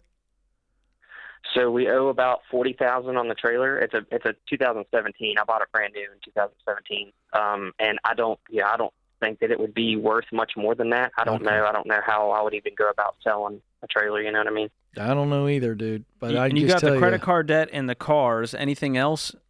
And of course the trailer. Do you have any other debt? Well, student loans, but that I included that in my credit card debt. It's $11,000 in student loans. Okay. Well, here's the hard truth. At this rate, if you put $600 away to get to that $17,000 amount you're underwater on, which by the way just lets you sell them. It means you have no vehicle. You have no money to put towards another vehicle. It would take you 28 months. And by then, those cars have dropped even more in value. So we don't have time to play that game. You guys are both about to be working 80, 90-hour weeks to climb out of this. There are no good solutions here. My wife has picked up a second job. Because of my career now, I'm not allowed to pick up a second job. So, we're doing what we can with what we got. What do you make? So I bring home about $5,000, a little over $5,000 a month. Can you switch careers and go work 3 jobs? I can, but I've been in this career now for 12 years, and retirement is only 8 years away. So retirement, dude, you can't even eat. You're broke. I understand that, but I'm eligible for retirement at 20 years, and obviously I can stay in it longer than that. But I mean, let me tell you something, young man. You called, and your response to what we're telling you is just a heartbeat away from being stuck in this cycle the rest of your life. And I was born in a small town in West Virginia. I know that state. Yes, sir. I know the economic situation that you're in. You don't want to do this to yourself. So your response of, well, I'm in this. This is where I'm at. And then, you have a full-blown crisis on your hands. I agree. How old are those kids? 9, and the other one's about to turn 2. My goodness. Man, if you do it for nothing else, do it for those kids. You got to bring in some more income. This is an income issue right now to fix. I don't care what the benefits are, because Yeah. you're going to be stuck in the cycle the rest of your life if we don't make severe changes. Well, so my career, let me just clarify that. I'm in the military, and so I can get out of the military, but obviously I'm in a contract and I got to wait and all that kind of stuff. Well, your wife's going to have to take the brunt of it for now. All right, so we get that. So now she's got to work like crazy. And she is. Income is your only way out of this, because we can't even get rid of these cars because of the dumpster fire situation with them being underwater. Maybe your credit gets decent enough over time that you can get a loan from the credit union to cover the difference plus a little bit extra. But man, this is a no-win situation. So sorry.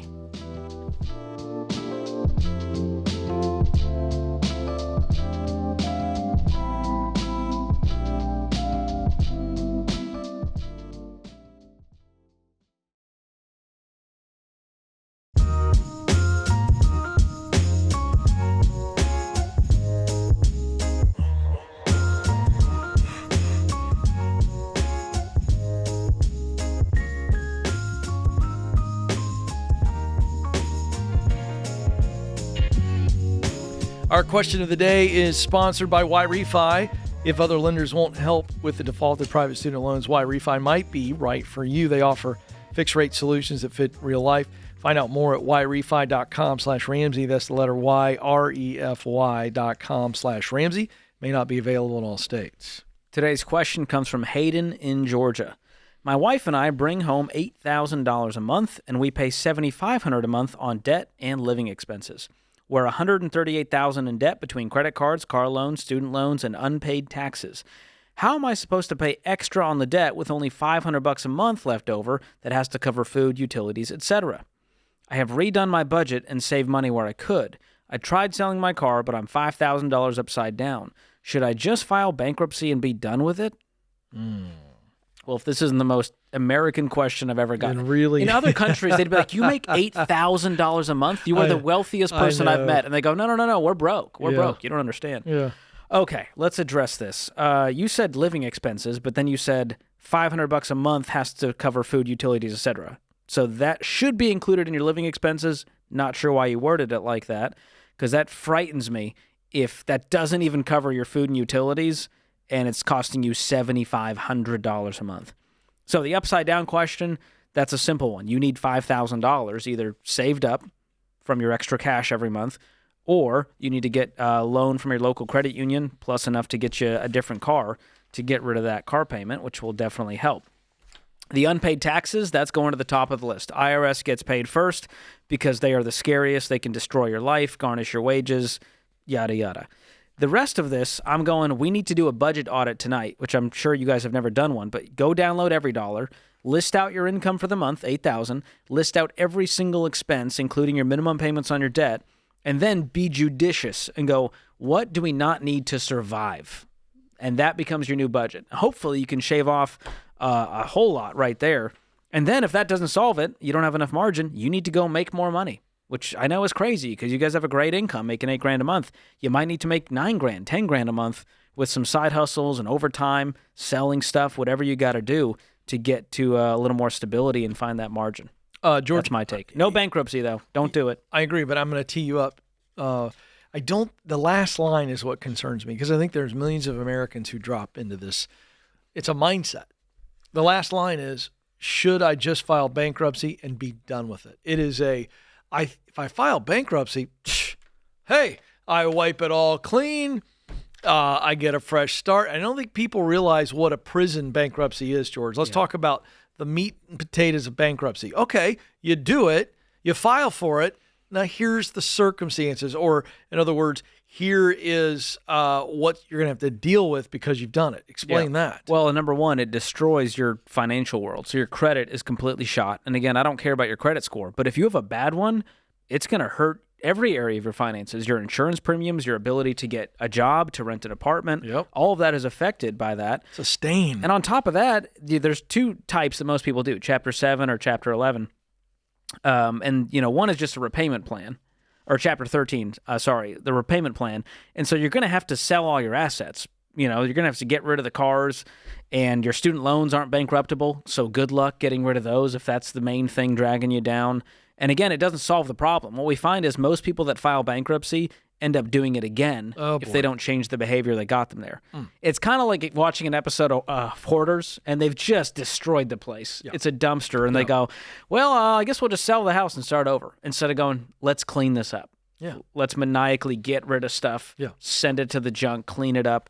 And so bankruptcy is something we never recommend. Obviously, famously, our CEO, Dave Ramsey, went through bankruptcy, but he had no other choice. His back was against the wall, and he couldn't pay it off fast enough. He was actually very close, and he couldn't pay it off fast enough to avoid it. So it's something that we always tell people, avoid it at all costs, fight to climb out, especially when you make $8,000 a month. You got to just reassess your life and go, what do we need to change?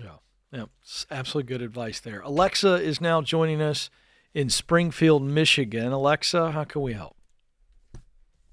Hi, guys. Thank you so much for having me on the show. I'm a longtime listener, big fan. Thank you. And I'm actually in Springfield, Missouri. Oh, Missouri. You know what? I thought that, but I saw the MI instead of the MO. That's okay. People forget about us a lot. Not me. It's not Ken's fault. Not me. He just was reading. He was Ron Burgundy reading what was on the screen. Don't we have a president, a former president from Springfield, Missouri? Am I right about that? Oh, Harry Truman. I Is have that no right idea. or wrong? I may be wrong. I know he's from Missouri, but nonetheless, trying to make you feel good. We love Springfield. What's going on today? Yes. So my question is a shovel question. Okay. So currently, I'm trying to decide between two jobs. I'm a nurse, and I have worked at my hospital that I'm at now for 13 years. And I've just recently moved into healthcare IT. I'm making a decent income for my area, about $91,400 a year. I graduated from here. I've worked here for my entire career. I've got a very flexible job. I'm in office 4 days a week, remote 1 day. I love my team. I love my bosses. And I also qualify for public service loan forgiveness here in May of 2026. And that will be $24,000 forgiven. But recently, I was not looking for a job because I qualify for PLSF so soon. But I was approached for a job for a big company and just decided to explore it. Good. And this job, it's fully remote, and I would be a consultant for a product I do really believe in, and I thought it was going to be $110,000 a year plus a 10% bonus yearly guaranteed, but I would lose that public service loan forgiveness. The other catch is that it's 45 to 60 days a year of national travel. Okay. So my official offer came in on Monday, and they offered me $115,000 a year. Nice. A $10,000 sign-on bonus. We like that. And that 10% yearly bonus. But I guess it's a moral conundrum because I'm very attached to my current system that I'm in, and I've got such a good thing going. So I'm like, should I take this new risk and jump into something kind of more unknown for more money? Well, it comes down to this. So I love this. Great job laying it out. And, I've counseled over 10,000 people on the air on this very topic. And it always comes down to the long term. Where do you want to be 25, 30 years from now? And the professional choices that you're going to be faced with, they need to always come in through that filter. Does this move me forward one way or the other? Even a step back sometimes moves us forward. But if the step back puts me on the path to where I want to be long term, then I'm always, always for it. And I make financial concessions in order to be able to do that. So in this situation, when you say you're morally tied to your system, that's a curious statement. What do you mean morally tied? I've worked here for so long, and we are a pretty small community. I mean, we're the biggest little town kind of in Missouri. All right, so here's the deal. Yeah, I got a minute with you, so I got to hurry, okay? Okay. So question is, which one of these jobs, staying where you are or taking the new job, which one of those puts you on the path or moves you further along on the path you want to be? The current one or the new job? One? The new one. It sets you up for the long term, financially plus professionally? Yeah. Oh, it's a no-brainer, Lexa. You're a good person. And those people are going to be okay with you when you leave. And if they're not, they were never good people in the first place. Oh, when you put it like that, it makes so much sense. I know, because I'm not emotionally attached to it, so I sound so balanced. But the reality is I've had to walk through this too. And because you're a good person and you like the people and you're loyal, then you're feeling, you know what you're really worried about? You're scared they're going to think you're a bad person if you leave them behind. And the math checks out. I mean, this ROI is 1,000% taking this new gig. The 10,000 sign-on bonus, you're making an extra 24 a year. Yeah. So the PSLF on the 24 is a moot point. You can pay that off on your own. This was a financial no-brainer, George, from the get-go. I always want to know, emotionally and professionally, where are we at? And that's the answer to the question. Love it. Excited for you, Alexa. Go. Don't look back.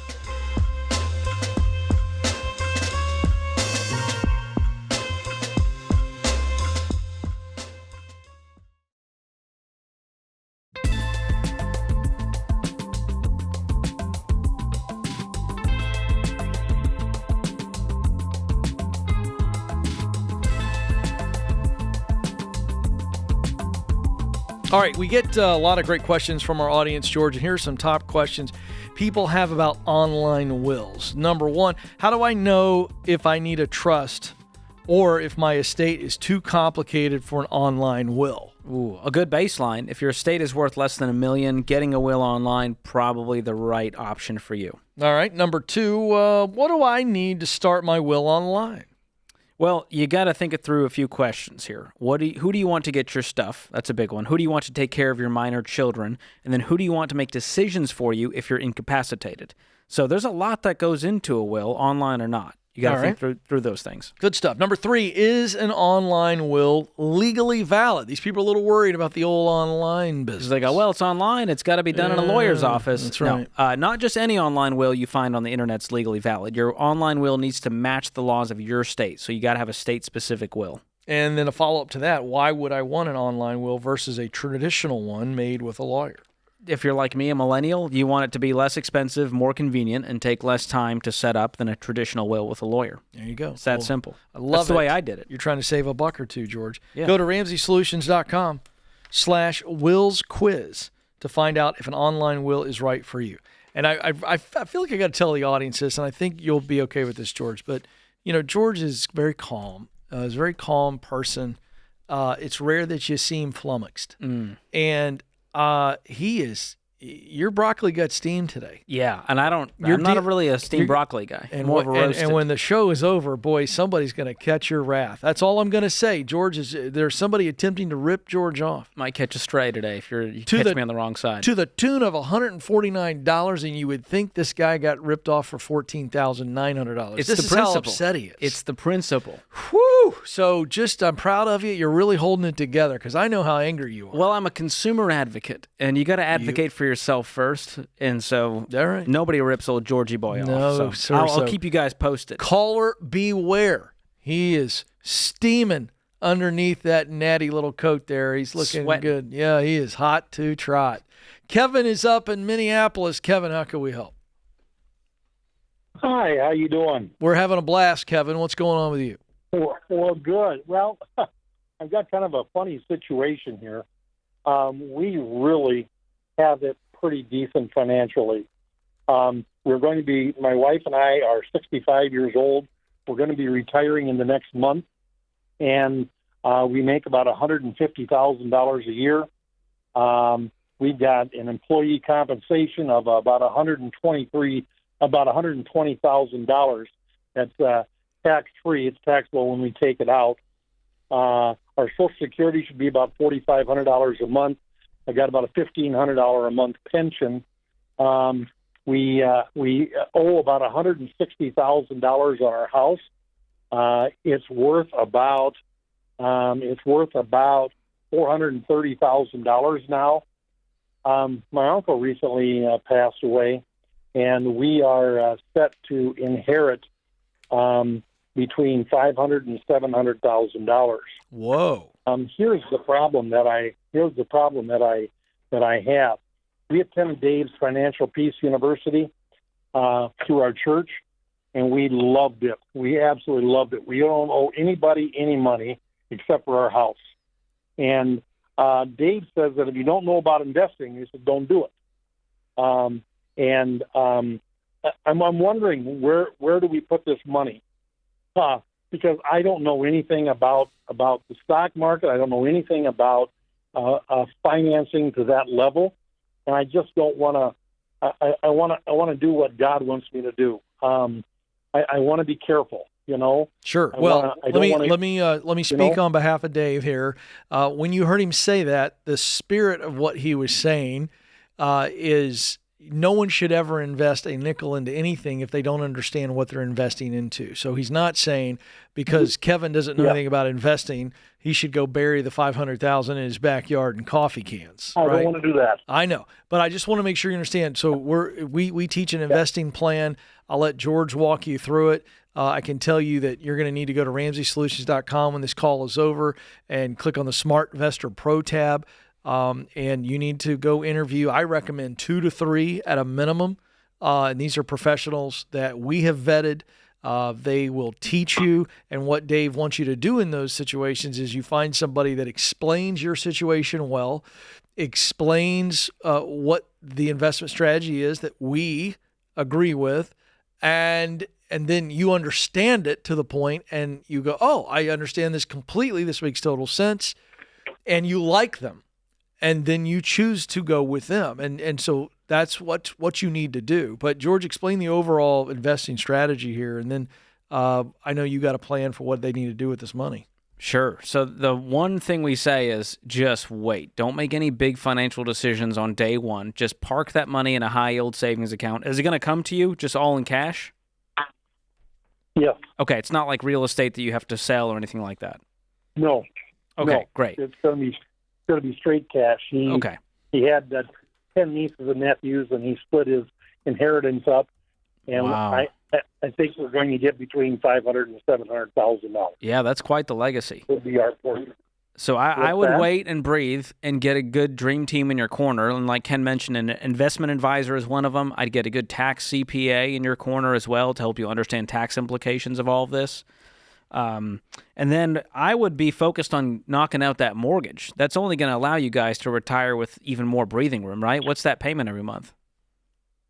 It's about $1,500. Okay. So boom, you just gave yourself a $1,500 raise in retirement.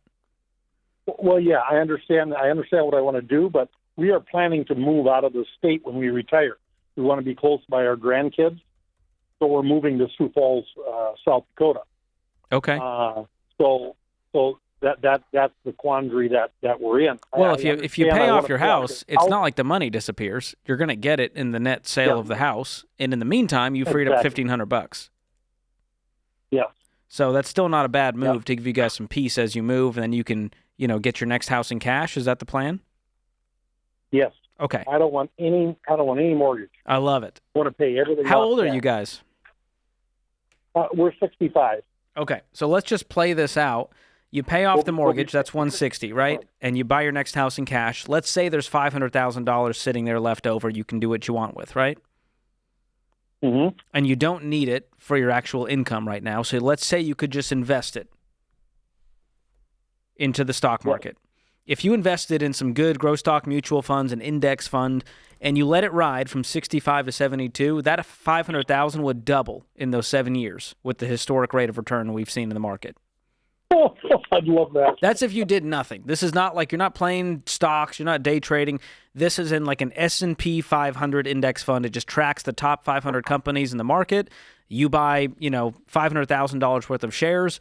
Historically, if you get an average rate of return of 10%, so like this year, we're already at, if you look at the last 6 months, it's in the 20-something percent.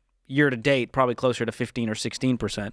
Some years it might be down. Some years it might be up. So there's a little bit of a roller coaster, but you're not going to lose your lunch either if you just leave it invested. Uh-huh. And so that would be my goal for you guys. If you don't need the money, just let it sit at least in an investment account. And one of the SmartVestor pros can guide you through that, help you understand it. Again, I want to make sure that you know what you're doing and not just going, well, George told me to, so I'm going to do that. But having a good dream team to fill in the gaps and moving with patience and always going, are we doing this with wisdom? Are we avoiding debt? Are we going to use this money to grow it? Are we going to give more? Are we going to spend more? All of that needs to be part of your plan so that you don't have any financial regrets with this. Okay. There it is, Kevin. Here's the deal. Final word on this to encourage you. Fear goes away when we have clarity and knowledge. But when we're not sure about something, it's fuzzy, foggy, we don't know, the fear of the unknown is terrifying. So that fear that you have is going to go away when you get a bunch of knowledge and clarity. And George is giving you a good plan on that. So excited for you in your future. I know you're going to do good things with that money. I hope he can really leave fun stuff. a legacy to his nieces, nephews, children. I mean, that'd be pretty cool too. I was sitting there thinking, this is a really nice uncle because I love my nieces and nephews, but I'll be honest with you. It's not going to them. I don't know if I'm giving them any money. I don't know. Sorry, Ken's We'll nieces see. and nephews. It's not a final decision. I'm just sitting there going, is that part of my You better plan? suck up to Uncle Ken starting now. Probably wouldn't be a bad idea.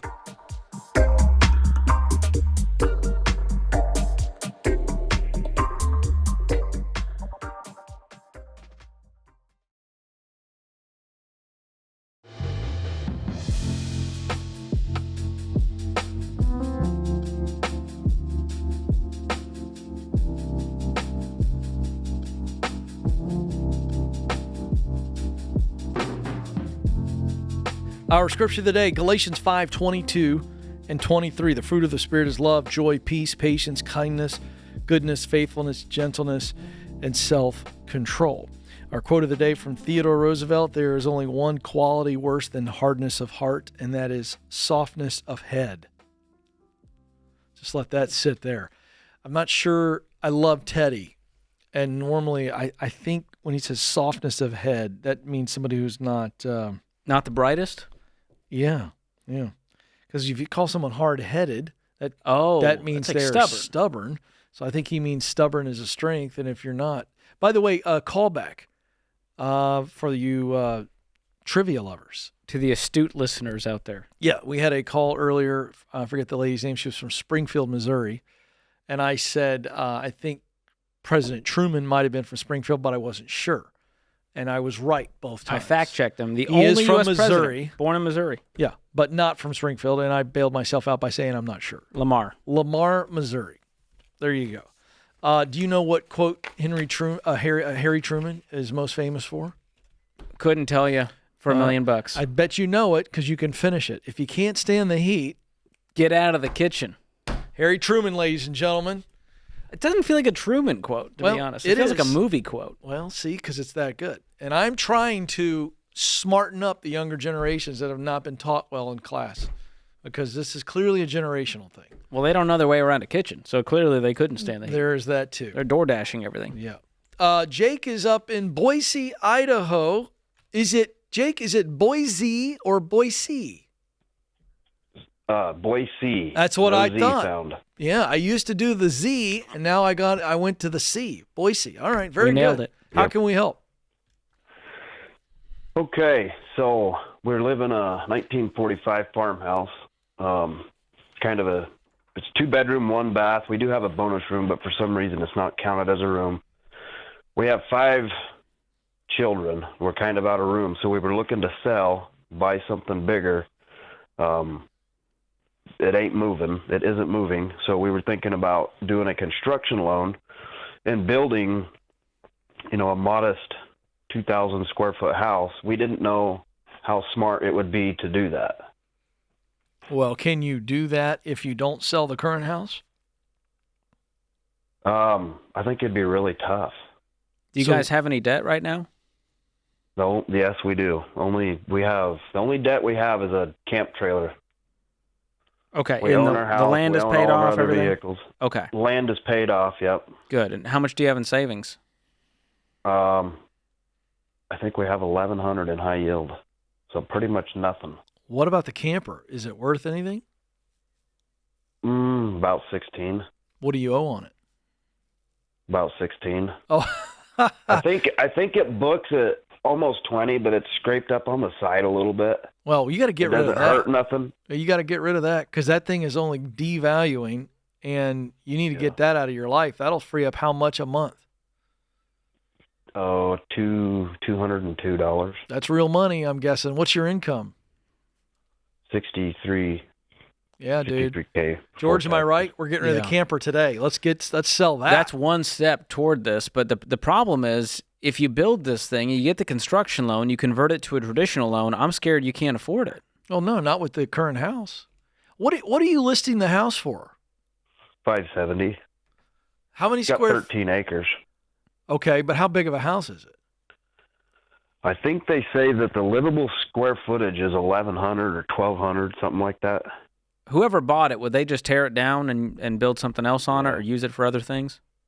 Yeah, they would just tear it down, but they're not wanting to spend 570 on the property and then turn around and do that. I have a dumb question. I'm sure you've thought of this, but I'll ask.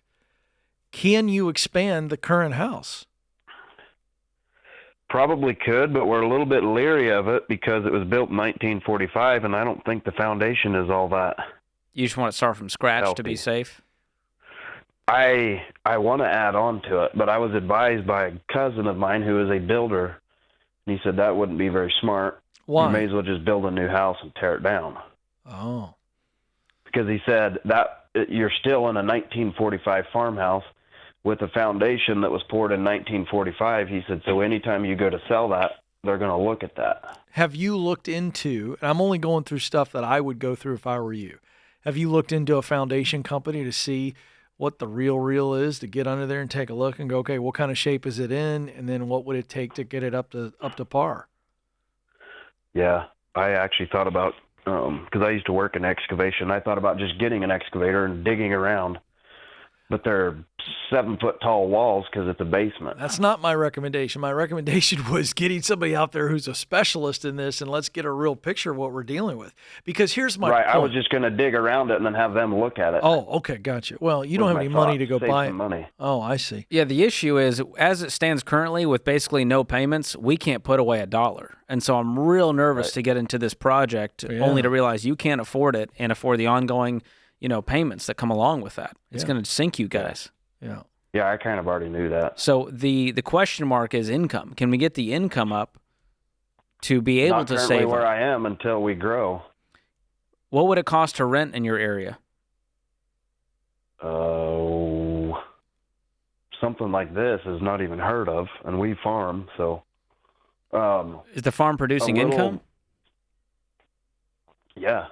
Not much, but it pays more than double of taxes and irrigation. So when you said cows. we can't leave here until we grow, what did you mean by that? Oh, I thought you asked me about my income going up. Sorry. Yeah, your income going. I apologize. Yes. We're looking for variables that can shift here. Yes, I worked at the company for a month and they gave me as big a raise as they possibly could. But we are bidding on a bunch more contracts right now, and when we get those, then I will go into the general manager position, and I will get another increase. What kind of work do you do? But right now, I have no landscaping. Can you do side work and build up some more income? Because my point is this. As George said, you building a house and going to get a construction loan is a non-starter. That doesn't make any sense. And yet it's going to also cost money to expand your current home, because you need more income in order to fix your living situation. And the more income is step one. Then we start figuring out, do we renovate? Is that even doable? Is it even feasible with the foundation and all the things with a 1945 house? Or is it, but here's the problem. If no one's going to buy your current house, you are in fact stuck with it. And then your best move is to renovate it. And you get to keep the 13 acres and all the things. I'm leaning towards trying to renovate it. And otherwise, you're lowering the price until someone's willing to buy and use that cash to buy something, But more income has got to happen regardless. Either way, the income needs to go up.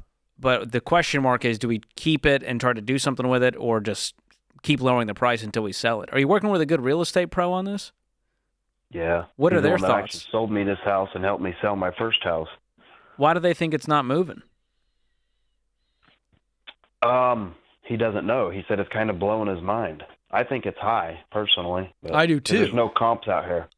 I think it's crazy. It's over $500,000. I understand it's 13 acres, but it's a rinky-dink house. It's super small. They're not buying it for the house. So, again, they're going to have a renovated tiny home on it, which isn't going to add a lot of value. It's got a shop on it. No, that's not going to add anything to it. I mean, that thing's going down. How old in are value. your kids? My oldest is 11, youngest is 4. Well, the 11-year-old could live in the tiny house. There That'll we free go. up some room. One problem solved. He'll love it out there. Just put it in the backyard. You can see him. She won't love it out there. She will not. Never mind. Never mind. Your smoothest, easiest path out of this is to keep lowering the price, and you sell it for $500 instead of $570, and now we live to fight another day, and the dream of building on this land we'll have to put away for now. Yeah. Because you got 5 kids in a dilapidated house, that just worries me to keep living like this for another few years. Yeah. I'm kind of talking it down. It's not actually in that bad a shape, but the point is you got to lower the price. I But think still, your instincts 5 are kids right. and 1,100 square feet. Something's got to give. Yeah. Woo! It ain't a shack, but it might be close to it once you get 7 people living in there. Yeah. That's tough stuff. Oh, good stuff. Wow, thanks for the call. All right, folks, well, remember, there's only one way to financial peace, and that's to walk daily with the Prince of Peace, Christ Jesus.